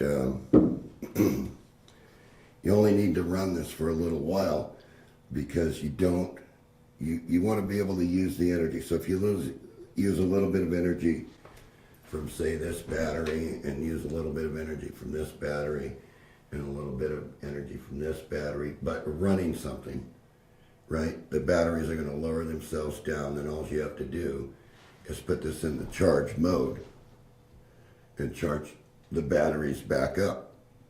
And so it'll switch back and forth like you see right here. You'll be able to use this energy if you want to run the switch. But you want to pay very close attention, because you don't want the NiCads to overcharge and get hot. That's very important. And you want the correct wires in gauge, 10 gauge or 5 gauge or 3 gauge or whatever you're going to do, or 20 gauge. You got to have this wire diameter is very important, because you want to keep the impedance low to these batteries, because they are a low impedance device. And you start out with an initial charge. So, hold on, John, you said the wire size is very important. It is. Depending on what they're going to run. Okay, so what do you recommend they run to start off with? Well, I'm recommending that I'm starting off here with 18 gauge, or this is 20 gauge. Okay. Okay, it's 20 gauge, because we're not looking for a lot of power. But if they were using batteries, it'd be aught 6, and I'll explain that in a minute. Okay. I'll get to that. So it's very important to remember that the wires that you're using can carry the currents that you want to switch between each side. And once again, there is no resistance in here at all on these LEDs. There's no resistors at all. So that's just the energy that it's switching back and forth. And remember that every time it does this and turns the LEDs on, it's using energy in this portion of the circuit. And the Tesla switch was kind of funny, because you can't explain why the batteries stay charged, even though it's using this potential energy in the circuit. And once again, to show you that it's alternating, because I want to cover this so everybody understands that it has to be switched this way. You cannot switch it any other way. Even in the advancements of this circuit, which are proprietary and protected under our patent number on the potential charger, which is US Patent 6677730. This is why we don't go into the advanced circuits. We just go into the simple circuits. But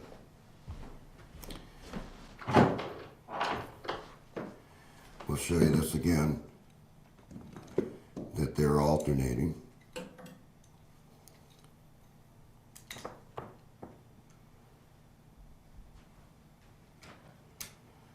Okay, and we'll show you the switching one more time here.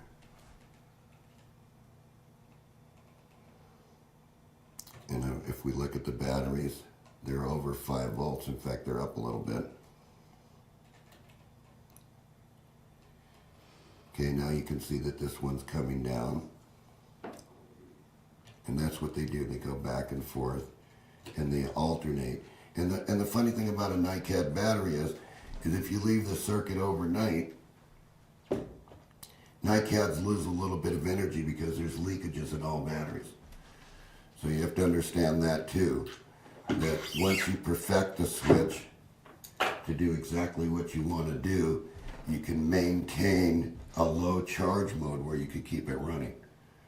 And so for those that have to have the energy to recharge a battery to run the oscillator, then you have to come off a portion of this switch. You have to come off somewhere here.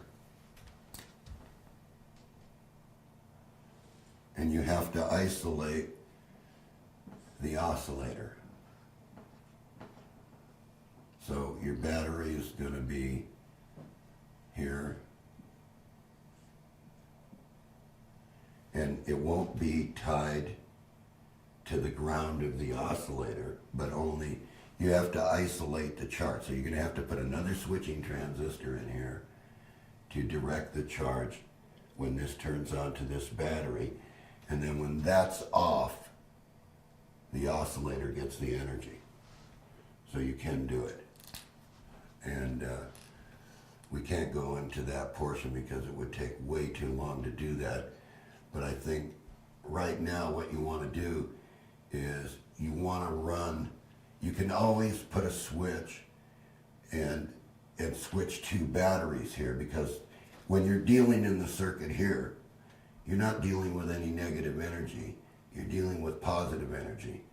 And that positive energy can these could be two batteries here and one battery here and two here and one back down here, or it could be two here and one here. And then you can have a switch which runs the oscillator so that when this battery is depleted, it switches it out of the circuit and charges it up across one of these again. And you can do that in a loop, providing that you don't try to do it with the negative end, because you're not going to be able to mix the two energies. There's a difference in the energy. And I'm going to say right now, don't try to clip lead this circuit. If you try to do this with clip leads, you're going to fail at everything you do. I did that and my wires burned out. Who did it? I did that when I was trying to do a 12 volt clip leads. And what happened? Well, the wire gauge was too small too. Right, and what will happen is if these batteries start to get bigger, energy circuits, So excuse me, instead of clip leads, what should one use? well, it should be on a circuit board, or it should be on a breadboard that's got some pretty stiff wire on it, because you're going to lose a lot here. Solid connection. Right, solid connections, pinpoint connections. So we don't want to see a clip lead running from this collector to the plus of this battery, and a clip lead running from this. You can do this if you want and fail at what you're doing. Or you can do it the correct way and build the circuit like I'm telling you to. Okay? And here's the next thing with the Tesla switch. Do not make any changes because you think it's better, because you're wrong. It's not better. You get the circuit to run exactly the way that I have drawn it on the board. And once you get that running, then you're free as a person to make all the foolish changes you want. And that's just how I have to say that, because I have people call me all the time and say, well, John, I want to be able to use this. Well, no. Build the circuit the way that I've shown you how to build the circuit, and then after you get it to operate exactly like it's operating right here, you can make all the changes that you want. So don't think you know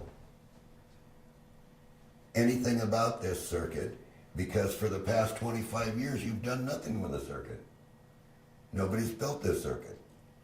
It just died out there, and you're all asking, well, we would like to know how to make this. And I'm telling you, here it is. This is the way you make this circuit. You don't change anything until it's operating. Okay, so anyway, what I want to get you to understand, and I'm going to point this out again to you, that when this is going back and forth in a switch, this is AC here. It's not rectified. You cannot run anything except a light bulb here. You can't run your DC circuits with this until it's rectified and filtered out. And what it's going to look like to the rectifier is probably a spike, a switching spike.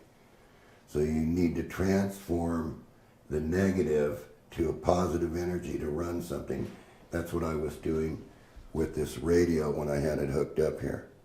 I was letting you listen to the switching while it was running the radio, because I wanted to make certain that you understood the energy that was running the radio. So I wanted you to hear it. So everybody's going to say, well, how can we run the oscillator off this device with its own internal battery?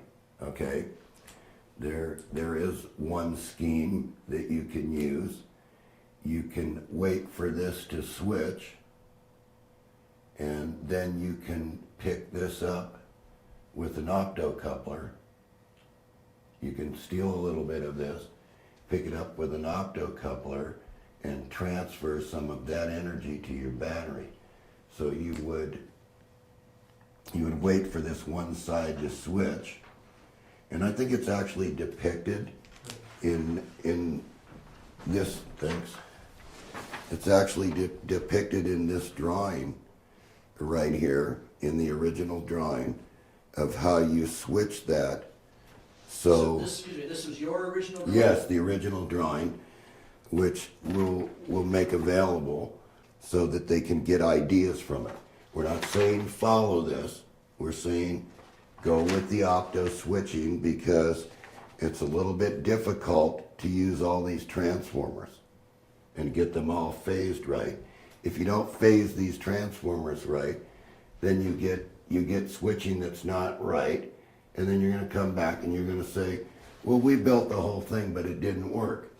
It's because something that you did is wrong. You know, when it's as clear as this on the blackboard and how you do it, you can't make a mistake. This is the way that it's hooked up. You know, if you think, well, maybe I'll go in my junk box and get this diode, and I'll find another junky diode and put it in over here, and another junky diode and put it in over here. It's not going to work. You're not going to get any energy out of this system at all. What's going to happen is this drop's going to be different than this drop, and this drop's going to be different than this drop, and then you're going to write me an email and you're going to say, well, I built it and it didn't work. And I'm going to refer back to the movie and say, it does work, because it's running here. So the other thing that I want to bring up is it is covered under our U.S. patent on the potential charger, which was for charging batteries. Basically, that's, if you look at the claims cover this exact switching methodology with capacitors and batteries, and also covers the solar end. This can be a very good solar oscillator if you want to run it from the sun. It would work very well for doing that, for charging batteries. You know, and it would charge all the batteries if you did it. You could actually do that with the sun.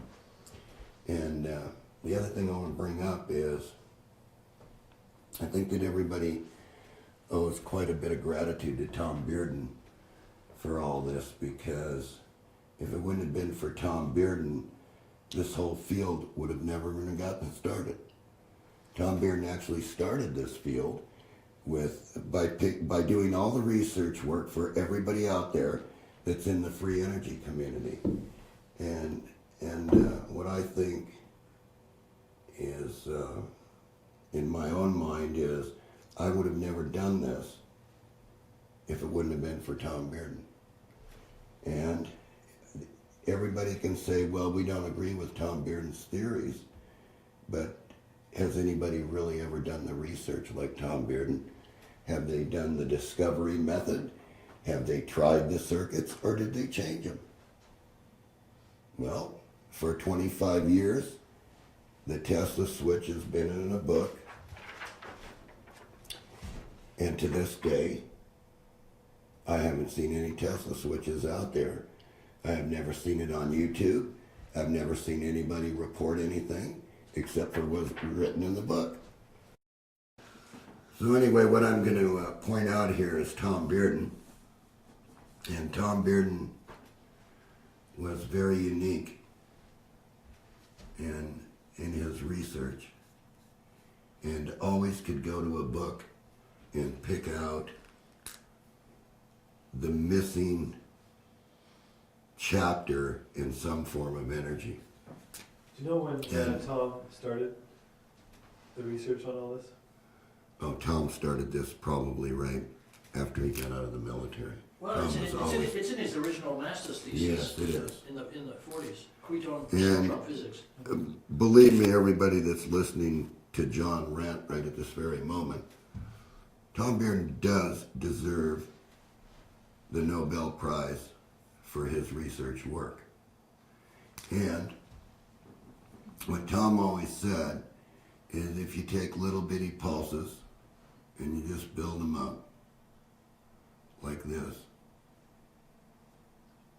and just before the current can flow, so that what you're doing is you're just building up the potential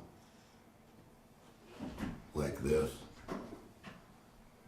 that once it's up here at this potential of 100 volts,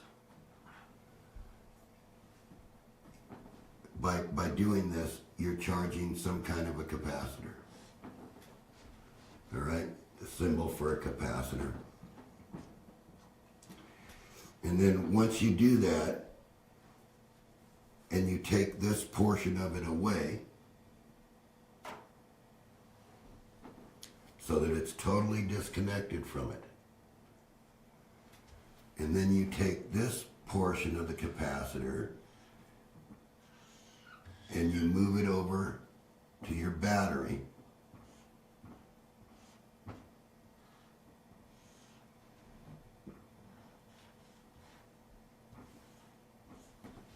with this switch, that you dump this capacitor across the battery, and what you get then is you get a sharp spike across the battery.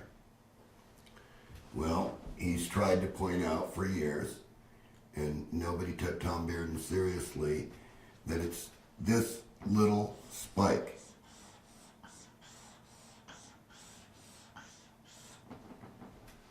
that contains all the knowledge of the universe. So that when this little spike gets into this little chemical battery right here, the battery recharges itself. It keeps going. It's told what to do. And then Tom Bearden says, very conveniently, if you take this switch and it's disconnected again, and this ramp then builds up very slowly without any current to that potential again, that then you disconnect this again, and you hit this switch again, and you dump this across the battery, and you get this spike. Now you do this again. You keep going back and forth like this, back and forth like this, back and forth like this. Pretty soon, this battery is boiling because it's being charged with a potential charge, which is going, and Tom always used to say, the battery looks like this inside.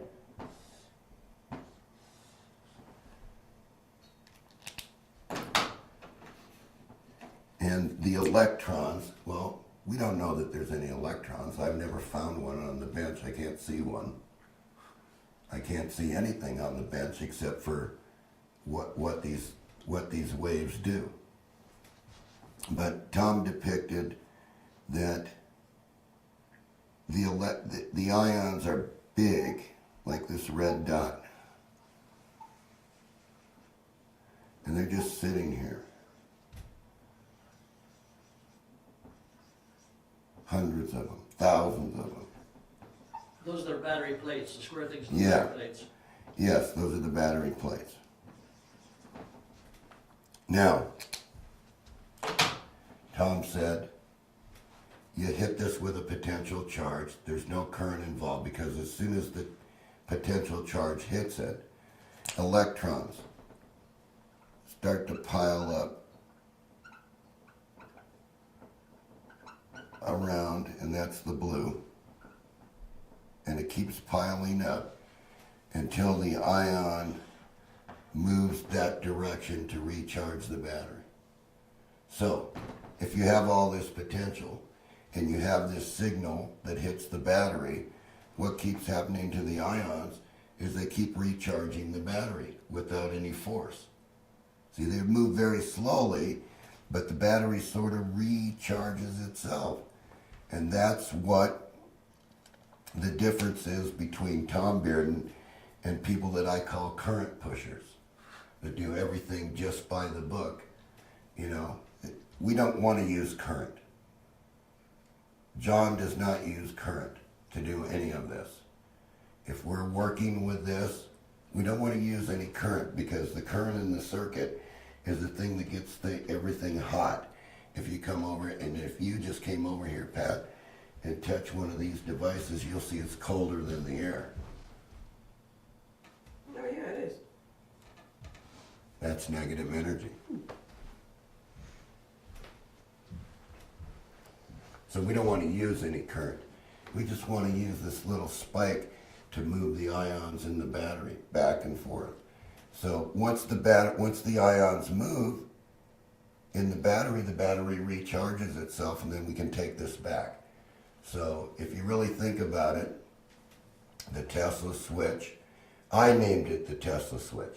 Nobody named it the Tesla switch. John named it the Tesla switch. And Why did you invoke I named it the Tesla switch because Tesla, in all the patents that I've ever read on Tesla, and some unique papers that are mystical on the internet, you don't know, you know for a fact that Tesla didn't say that, you know, and you know that Tesla always was opposed to anything with current. He always used high potentials. He didn't care about the current. That wasn't the thing that did the magic. It was the high potentials that he placed on things. And so this is why we go back and we say that Tom Bearden was absolutely right. If we took this little oscillator and we made it just go up until it reached the point we wanted to, at which point this would be charged, and then we hit this switch and bang, what we get is actually this spike across the battery. So, John, are you saying that every time it goes up and then it comes down and you hit the switch, it gives you one more spike? What I'm saying is that Tom's theory was that this was a little oscillator, that before the oscillator actually went through the cycle, that, in other words, it was there. It was right in the picture. But before the current could go through, in other words, before the current could close the loop and draw current, right? It's when it got to this point. It's when it got right to this point where these two arrows are. It shut off. But by the time it got to that point, this was all the way up the scale, so that there was 100 volts on this capacitor. And he called it step charging. Now, when we did the first book with Jim Watson, Tom and I sat at the convention and I said, Tom, which convention? the Tesla convention in Colorado Springs, the one where the Watson machine was there, that mysteriously disappeared into oblivion, is probably underground to this day running. So 1984. yeah, that was '84, and in the book depicted the wave for you. And I said, Tom, I said, this is, the analogy of this machine is you pulse the battery up, and so when the battery's sitting here at its level, say 12.65, and when you pulse this battery up and it shoots up with this high potential, you wait just a little bit after that and you steal the surface charge to run the motor again. And Tom said, that's right, John. You're moving those ions, and what's happening is the battery gets this high surface charge and to move from 12.65 to say 13. And just before it can fall back down to 12.65, you steal the charge and run the motor. And that's exactly what Jim Watson did. And if you look very closely at Jim Watson's pictures, you will find out that there's a big disc on the back of the machine that looks like this. And look even closer, and you will see that he's got a magnet here, and then he's got a magnet, and they're not at the same spacing all the way around the machine. They're actually making a spiral. They're actually on a spiral path around the machine. And there's a capacitor involved. So you steal the surface charge, you run the motor, the generator charges the capacitor, the motor turns off, this dumps to the battery, raises it from 12.65 to 13, you steal the surface charge. Well, if you take the difference between 13 and 12.65, that's what's left over to charge the battery each time. That's the identical thing that's happening right here. You're stealing the surface charge to run. Anytime you put this light in here that's not pulsing with the rest, you're stealing the surface charge. That could be running a motor, that could be running a light. Not on the little kit, and unless you're going to make it, you know, a little more powerful than what it is, and that's left up to you. You must learn what the switching is first before you do any experiments. You must know how to make the circuit. Otherwise, you're wasting your time. So, this you all owe to Tom Bearden. Everything Tom Bearden said to this day is exactly right on the wire. And I think you're going to find out in the future here, if you have an energy shortage, that you better stop wasting your time and get with this new technology, because this is going to be this is the future. It's what's going on right here. The switching. Tesla said the same thing. So, back to the question. Why did I name it the Tesla switch? Because Tesla was into switching. He said it to George Westinghouse the very first time he told him. George, he said, everything is made up of impulses.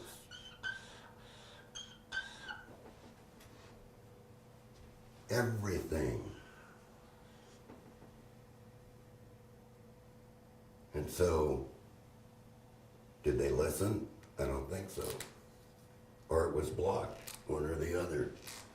But everything Tesla did was pulsed in the end, because he found out where this energy occurs.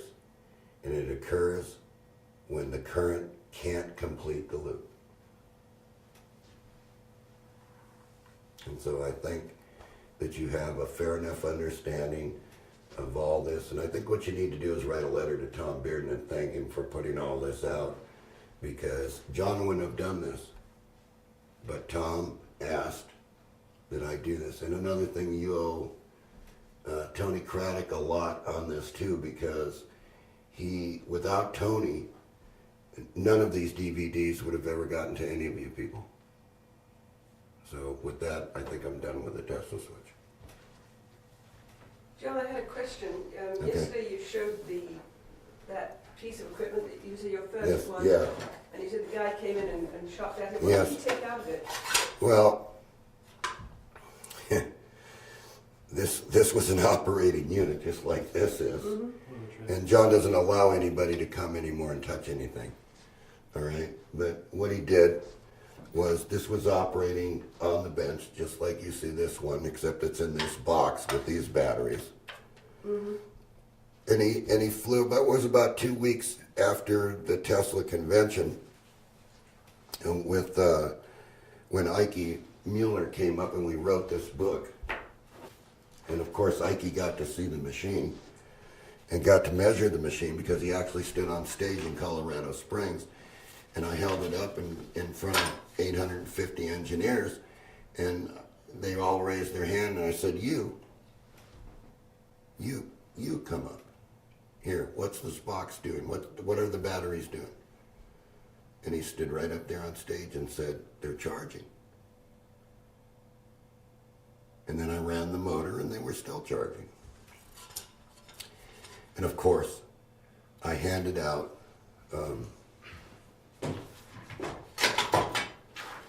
I just freely took my copy machine and made 400 copies of this diagram, and I just passed them around at the convention.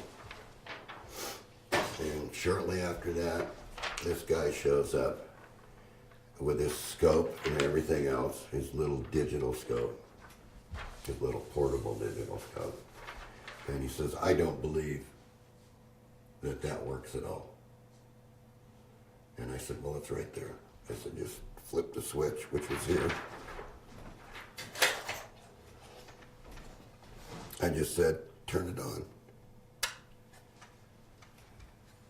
And of course the motor was plugged into here, or a light, whatever I had in here. And I said, you can turn this right, and the motor will go slower, or the motor will go faster, and you can put your scope and your meter across the batteries like I did there. And I said, you can watch for yourself. I said, you can do that.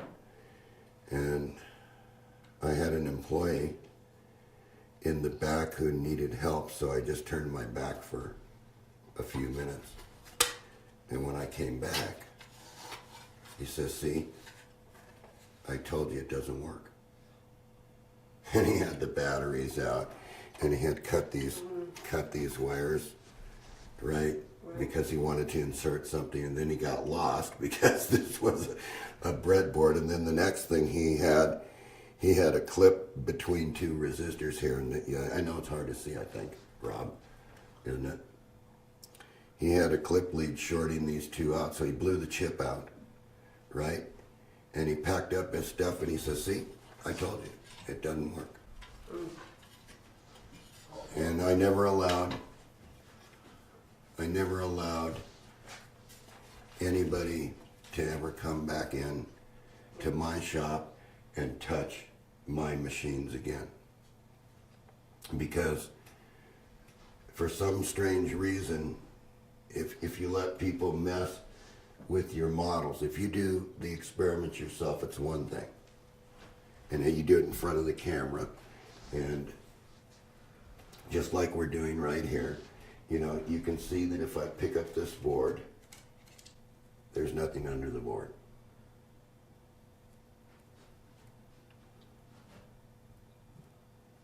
There's no strings, there's no wires running, there's no oscillators underneath my box. There's nothing. It's just the Tesla switch doing its thing the way it always does. And so the other thing that he did was he cut the one of the driver transformers out, because he said that he thought there might have been a battery in here. Okay, well, John's not. Those were just Radio Shack transformers. Mm-hmm.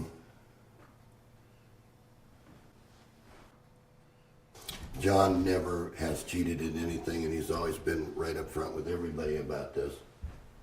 You know, and if you get a good understanding of the Tesla switch, it definitely will power your car. If you make it big enough and you get the right devices. And since we have all this technology today, I'm sure this can be done by computer.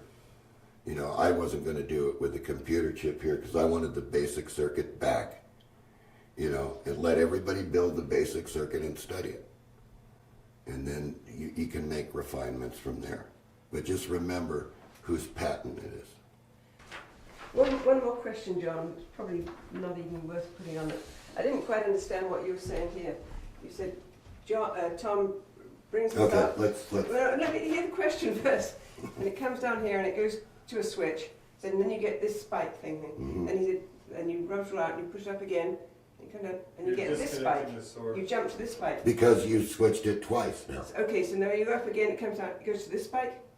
Right. Okay, that's what I want to know. Okay. It's a double, So see, double pull switch. yeah, see what's happening is you're getting, Tom Bearden's analogy was, if you look on some of the older internet sites, you'll see it. In fact, if you look on my old pages, you'll see it. And it shows an oscillator on this side.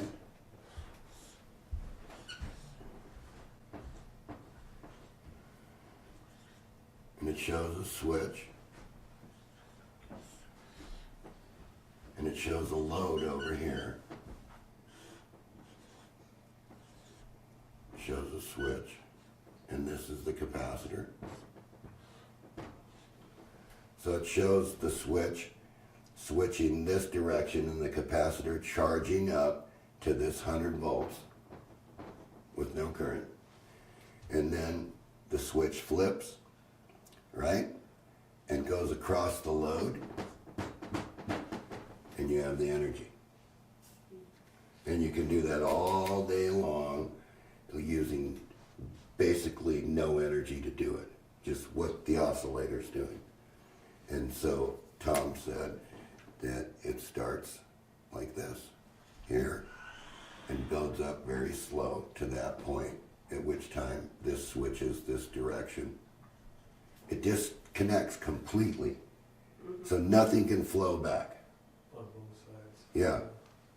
And then dumps it across the road, which was brilliant because who would do that? Unless, so the people have to understand that Tom Bearden does a lot of research. Tom Bearden has dedicated his whole life to researching every little thing that he can pull out of the electrical engineering, and he found all the flaws. And what you can pull out from physics. Yes. Physics as well. Yes. Because that's where there was the Yes. that's where the disconnect was between the physics and the electrical engineering. So the people out there can complain that they don't understand Tom Bearden. They're not reading. They're not doing the research work. They want it handed to them. You got to work. If you want to do something like this, you got to dedicate yourself to doing it. You can't just expect somebody to hand you this. You got to work. You know, you have to understand how many hours go into this thing before you can get this switch to work. You know, how much thinking do you have to do before you lay it out for optocouplers and everything like I did here? You know, you have to know something about the circuit to do it. You can't just have it handed to you and think that you're going to understand it, because you're not going to be able to fix it unless you understand it. And you're not going to be able to use Tom Bearden's information unless you understand it. The other thing is that this is an emerging science. Yes, it is. This is not a mature science. No. And everyone's still feeling their way. Right, exactly. We're all making mistakes. Yeah. You know, this is something that mankind needs to do it now. You know, we don't have much time not to do this. I mean, you know, if there's such a thing as peak oil, which I don't believe. I believe there's plenty of oil, you know, and but if you're going to get away from it, then you have to start somewhere. You have to start at the low levels. You just can't have somebody hand you the machine that's going to power your future, because if something happened to the machine, you couldn't fix it. Yeah, that's right. So we need to really buckle down and understand what Tom Bearden was saying here about where the energy actually comes from. And he's absolutely right. It comes from the vacuum of space. It's all around you all day long. It's potential. So I guess that's about it, Tom. And a good place to start. It's potential technology. Okay, so in tribute to Tom Bearden, I suggest that you get his book and send him a thank you for everything that he put in that book. 1,000 pages. Yeah, because you wouldn't have nothing without this book. You wouldn't even see this switch running optically without Tom Bearden. And it's all in here. Everywhere you go, Tom Bearden has put something in this book. And so, you gotta understand, this is not like a Bible. You don't have to have some other book to figure out what Tom Bearden is saying here. You see, and Tom shows it very clearly what it is. Now, Tom's not a bench person. Everybody has to understand that. He's a scientist, and he's theoretically picking out this stuff, and he's doing a lot of thinking on this. And then the bench person comes along and says, you know what? I think I'll try that. And then this is what we get. You know, it's theoretical when somebody hands you, that never built the machine, when somebody hands you a drawing like this and says, well, it's your expertise, John, you have to figure this out. You know, I seen it somewhere, but where did you see it? You know, that wasn't in this letter. What was in this letter is, gee, John, it's your expertise. Can you please make this work for us? Make a kid. Yeah. So I said, sure. After I waited 25 years for somebody to knock on my door and says, look at the Tesla switch. It's running my car out there. Okay, well, that's as far as I'm going to take you. The rest you have to do yourself. You have to discover what it is. You know, I can lead you on the blackboard to all the switching and why we do the switching that way. But this is what I was asked to do. Right here. And I did exactly what I was asked to do. There it is. It's opto-coupled. You don't have to buy any transformers. And I think that ends my session. Great. Thank you, John. Yay! Good job. Very good job. Yeah.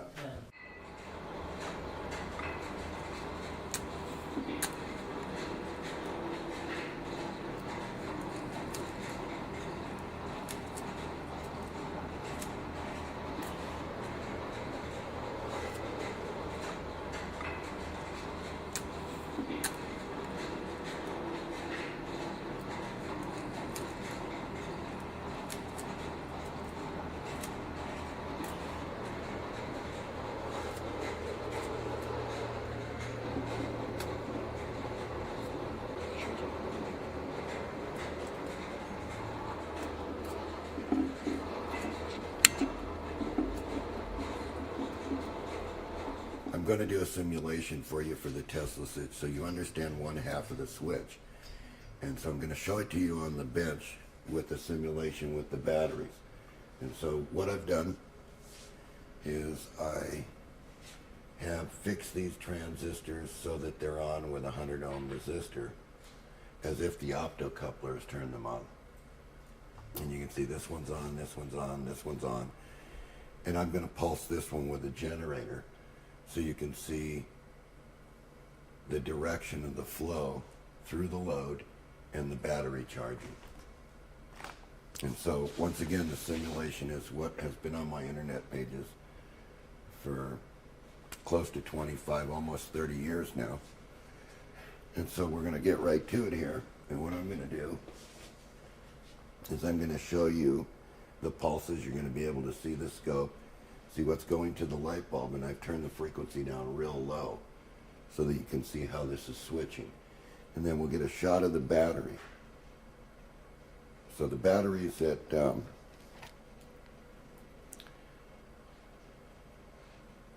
looks like 12. It's kind of hard to see it.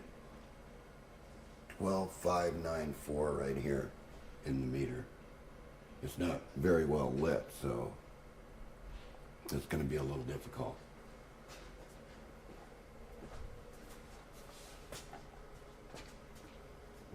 Yeah. Okay, so we know where that battery is right now, where it's sitting. And so what we're going to do is we're going to turn this on. We're going to be using a low frequency around 7 hertz so that you can see the pulses. Okay, and now if we get a shot of the battery, we can see that the battery is raising up and down, up and down, up and down. And you can see that it's not really a straight DC current going to the battery. And so I'll basically show you on the board how this is operating. We have turned this transistor on. This is the positive feed. We could have put, but we didn't because we're just simulating this. We could have put a diode in this line and a diode in this line. Because if you remember, these two negatives are tied together in the switch. All right, so this is our load out here. That's this light right here. And now what we'll do is show you with a DC motor that this isn't really what you would call pure DC charging this battery. So if we disconnected this,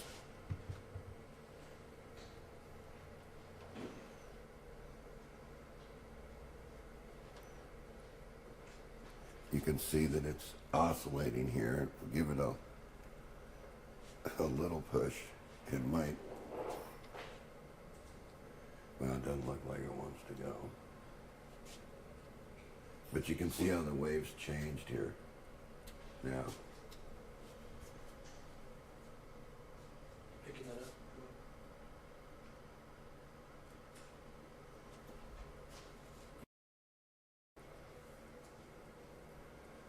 So I tell you what I'm going to do. I'm going to simulate this, right, without the generator, because we already got the wave that it gives out. And the scope, sometimes the grounds, they interfere because, so we'll just try it without this. You never know with these what they're going to do. Remember what I said, Tony, about clip leads. Yeah. I'm going to simulate the Tesla switch by hand here, and I'm going to be turning this transistor on. These are already on because they're biased on, so that they make a connection to the battery, so you can see what the differential is between this negative and this negative. So here, we're going to go ahead and simulate that. You want to come over here and get the battery.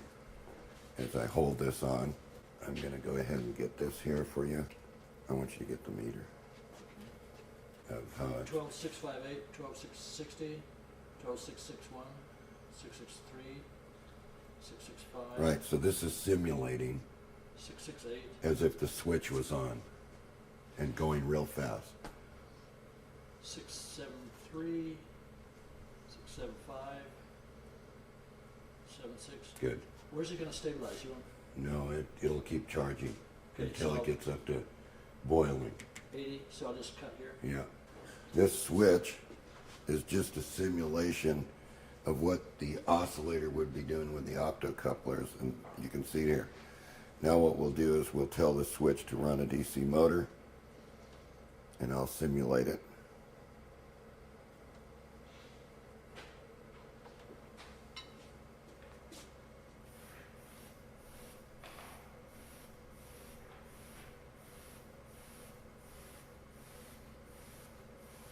And still, if you come over here and we run the DC motor, you'll see that this battery is still charging through the motor. 12998, 13 flat, 1306. It's already going up there now. Yeah, so it's really going up depending on what the impedance is. Okay, let's run a motor that's much bigger in diameter and much heavier in current draw with these switches. And I'm probably going to have to hold on to this. Okay, now come on over and you can see that this one's quite torquey through the switch. And you can see it's probably really going up there really quick.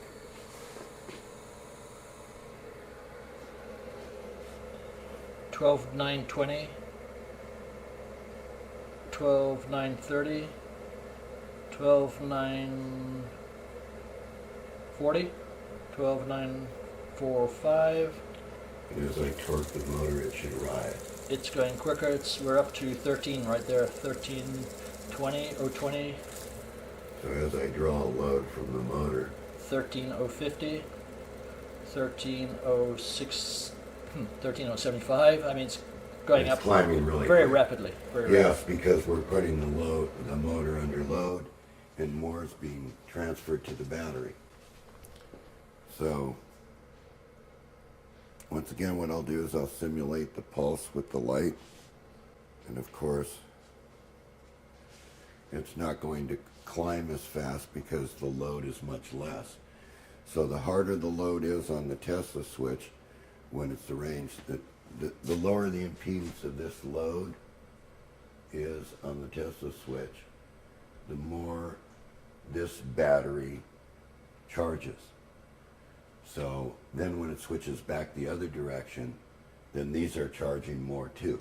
So this is just 1/2 of the circuit, and we just wanted to show you how the transistors were arranged to switch this. And so once again, we'll pulse this motor,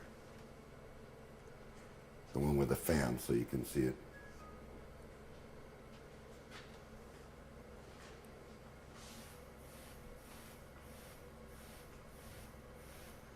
And this is what the oscillator would be doing, but the oscillator would be doing this really fast. And so you'd see a steady,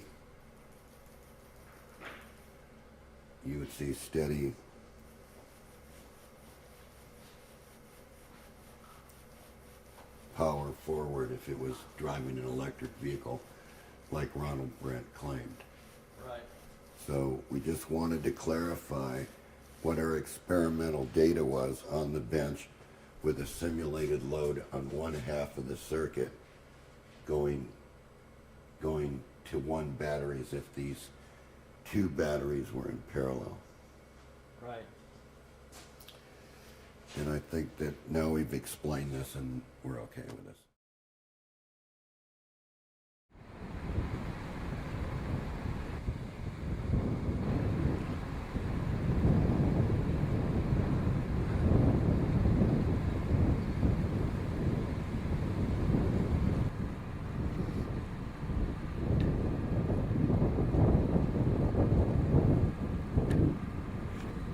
You can see here it's a cold boil. You can see the temperature. Okay, it's 73 degrees. What does that mean, John? It's cold boiling.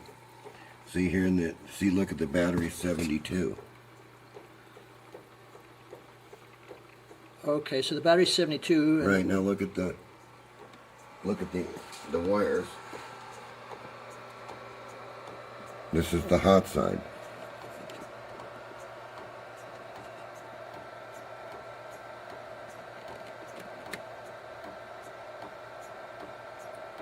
Okay. And see the cold side's in the battery. Because look at the wires. And you get it just right. Yep, 70, 75, 76, 73.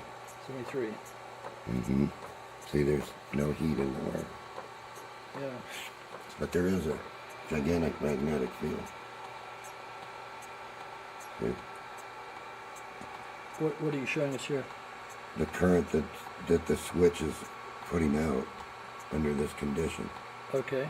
So if we look at this, you can see here the max load voltage is 23 volts. See? 25 right in here. So we'll say 25. And 17 amps. So if we take that in pulse, right? 25. Yeah. There's 425 watts in a pulse going in. And if you look at the pulse coming out, it's driving the battery to 16 volts.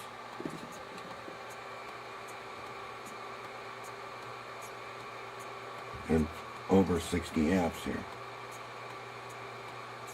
in a pulse. So if you remember the 425, right?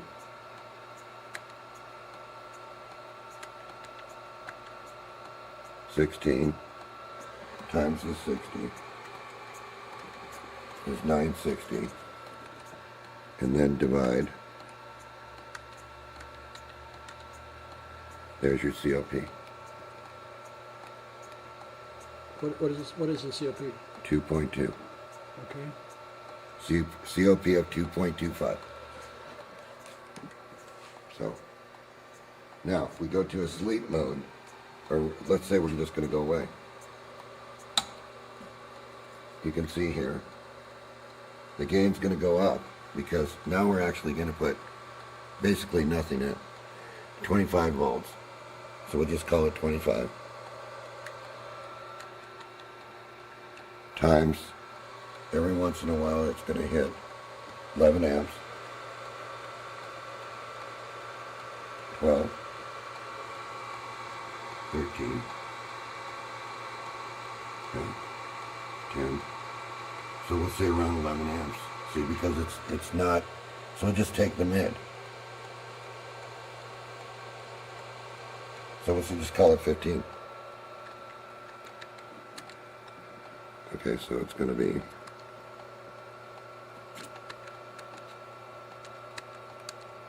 it's 275 watts. Now it's at 15 volts because it's in a mode to where the pulse is much sharper. So it's 15 max at about 60.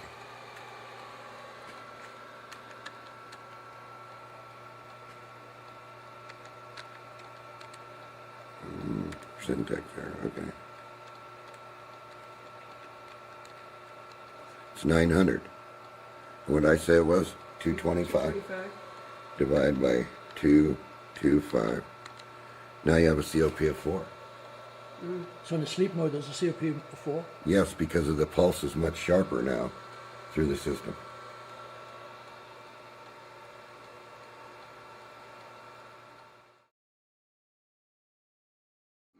Okay.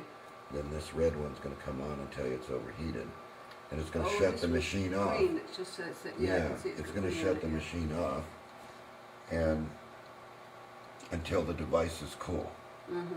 Because remember, this is negative. These are all negative. Mm-hmm. So it's isolated from the batteries because it has to be. Yeah. And it's in quadrants. So it's requiring, instead of 4 batteries, it's requiring 4 capacitors. 2, 2, 2, and 2. Yeah. 4. And these are all linked together, presumably. They're all linked together through what the Tesla switch normally does. Mm-hmm. You know, by switching the batteries around back and forth, right? Okay. So, So this is more advanced version of what we filmed Yes, here last yes, year. yes, this is far more advanced, as you can see. Is this actually a Tesla switch? Yes, Okay. it is a Tesla switch. And it's got a breaker on it, a switch that allows you to change the pulse shape from this very sharp one to this very low one. And you can hear it. And it's, And that is what we pick up if we put this over here. yeah, now this would Tick-tock, be, tick-tock, right, yeah. this would be, you can feel this right here, Yeah, but feel this pulse. yeah. And that's very small pulse. Yeah, And- very small. and what do you feel? Still You- tick-tock, You, tick-tock. you feel the magnets clicking together? Is that what? No, you feel the magnetic field that's going every time the machine asks for power. So there's a little current that comes through here. See? And they should be the same. Don't feel anything there. Okay? But the real gain is produced when the switch changes sides, is what you're hearing here. Yeah, and feeling. So yes, you can feel a much different, but can you feel the difference in this pulse? Yeah. It Much feels sharper, hi- right? And higher. Yeah, higher, Yeah, real high, yeah. right. And so this is where you're getting the COP gain, Yeah. see? When you do this, because you're still asking for, it's still outputting 15 volts at 60 amps, right? And if you do that figure, you put the 15 times 60, and it's 900 watt pulse. Right. But since the meter is very slow, and see, it's actually starting from 30 over here, so it's actually 90. So look actually what's good with the battery seeing in a pulse. The battery seeing is 15 volts times 90, which is 1,350 watts. Now what were we putting in? 225, right? Well, You now have a COP of 6. yeah.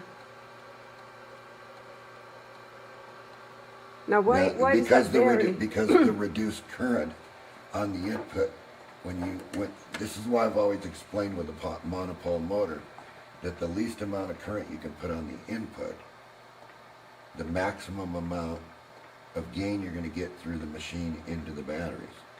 Okay, but this time it showed a COP of 6, but last time it was like COP of 4. Yeah, Why because did that change?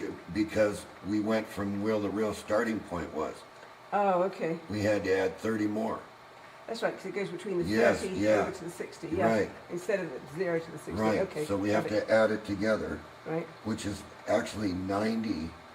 And actually it's much higher than that because there's a delay in the meter. Okay. So now if we turn the power on, we still add this, see, but it's much less this Right. time because we're asking for current now. Okay. So that means we're going to cut down on what the radiant output of the machine can be. All right? So see, it's not quite going to 30.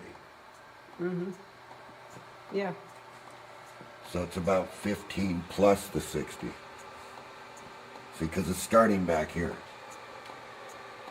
Oh, maybe 10 or 15. Yeah. Yeah. It's So not if you very add good. that together, right? We first have to know what it is here. So it's maxing at 17, Okay. at 18 volts, right? See, when it pulls down. 18, 17, see? So 18 times 17, 306 watts in, all right? 306, all right. And what are we doing here? So remember the 306. Yep. What are we doing here? We're starting at, let's just call it 60 because, Yeah, all right. all right, because see, it's at 16 volts now. So 16 times 60 equals 960. Divide by 306. Yeah, 3.13. is the COP. Right. And it's really there because you can see the power going into the battery. You can see the boiler jumping. and you can hear the battery. And you can see the bubbles. Oh, yes. And this is at the high voltage coming in. Yeah. Right, Yeah, we can go much higher right, to where we can really drive it up, but we're gonna max the supply. right. It's already maxed because it can only do 15 amps. And what you're smelling is the ozone that it's generating. The ozone's coming from where, John? It's coming from the batteries because it's like an instantaneous electrical shock to the batteries. It's not damaging anything or hurting anything here because it's not overheating anything. But I just want to make it known now. Now watch what happens when we cut the input. We say, What am I supposed to watch? well, I'm going to move the switch. You're going to Okay. watch the current. Okay. You're going to see I'm going to tell it that I'm just gone away and I want it to trickle charge with the panel, right?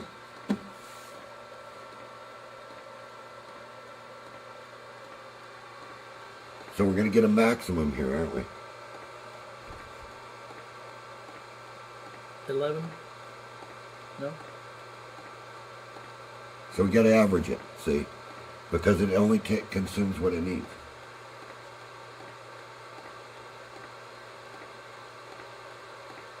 It's about 14.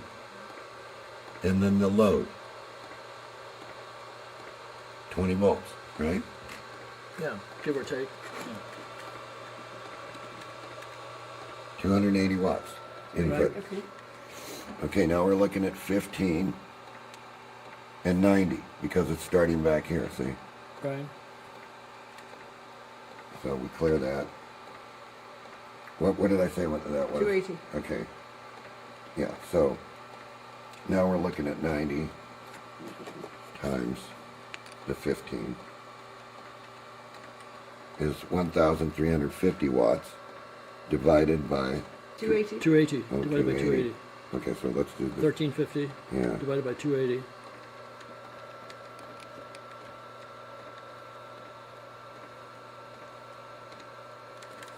$4.8, 5 to 1.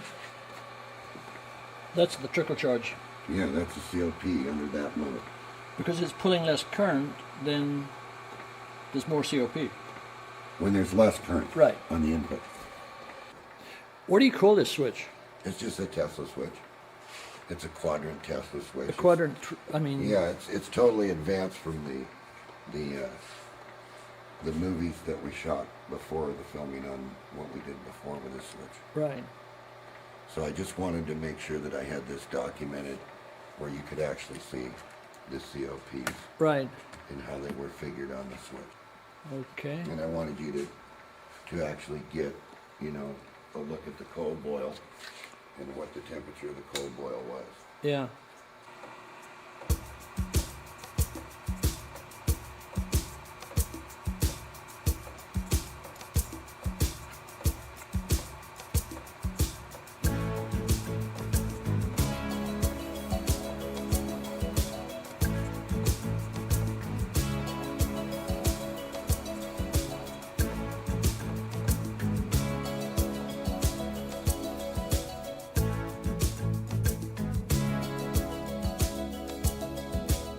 I hear the drums echoing tonight, and she hears only whispers of some quiet conversation.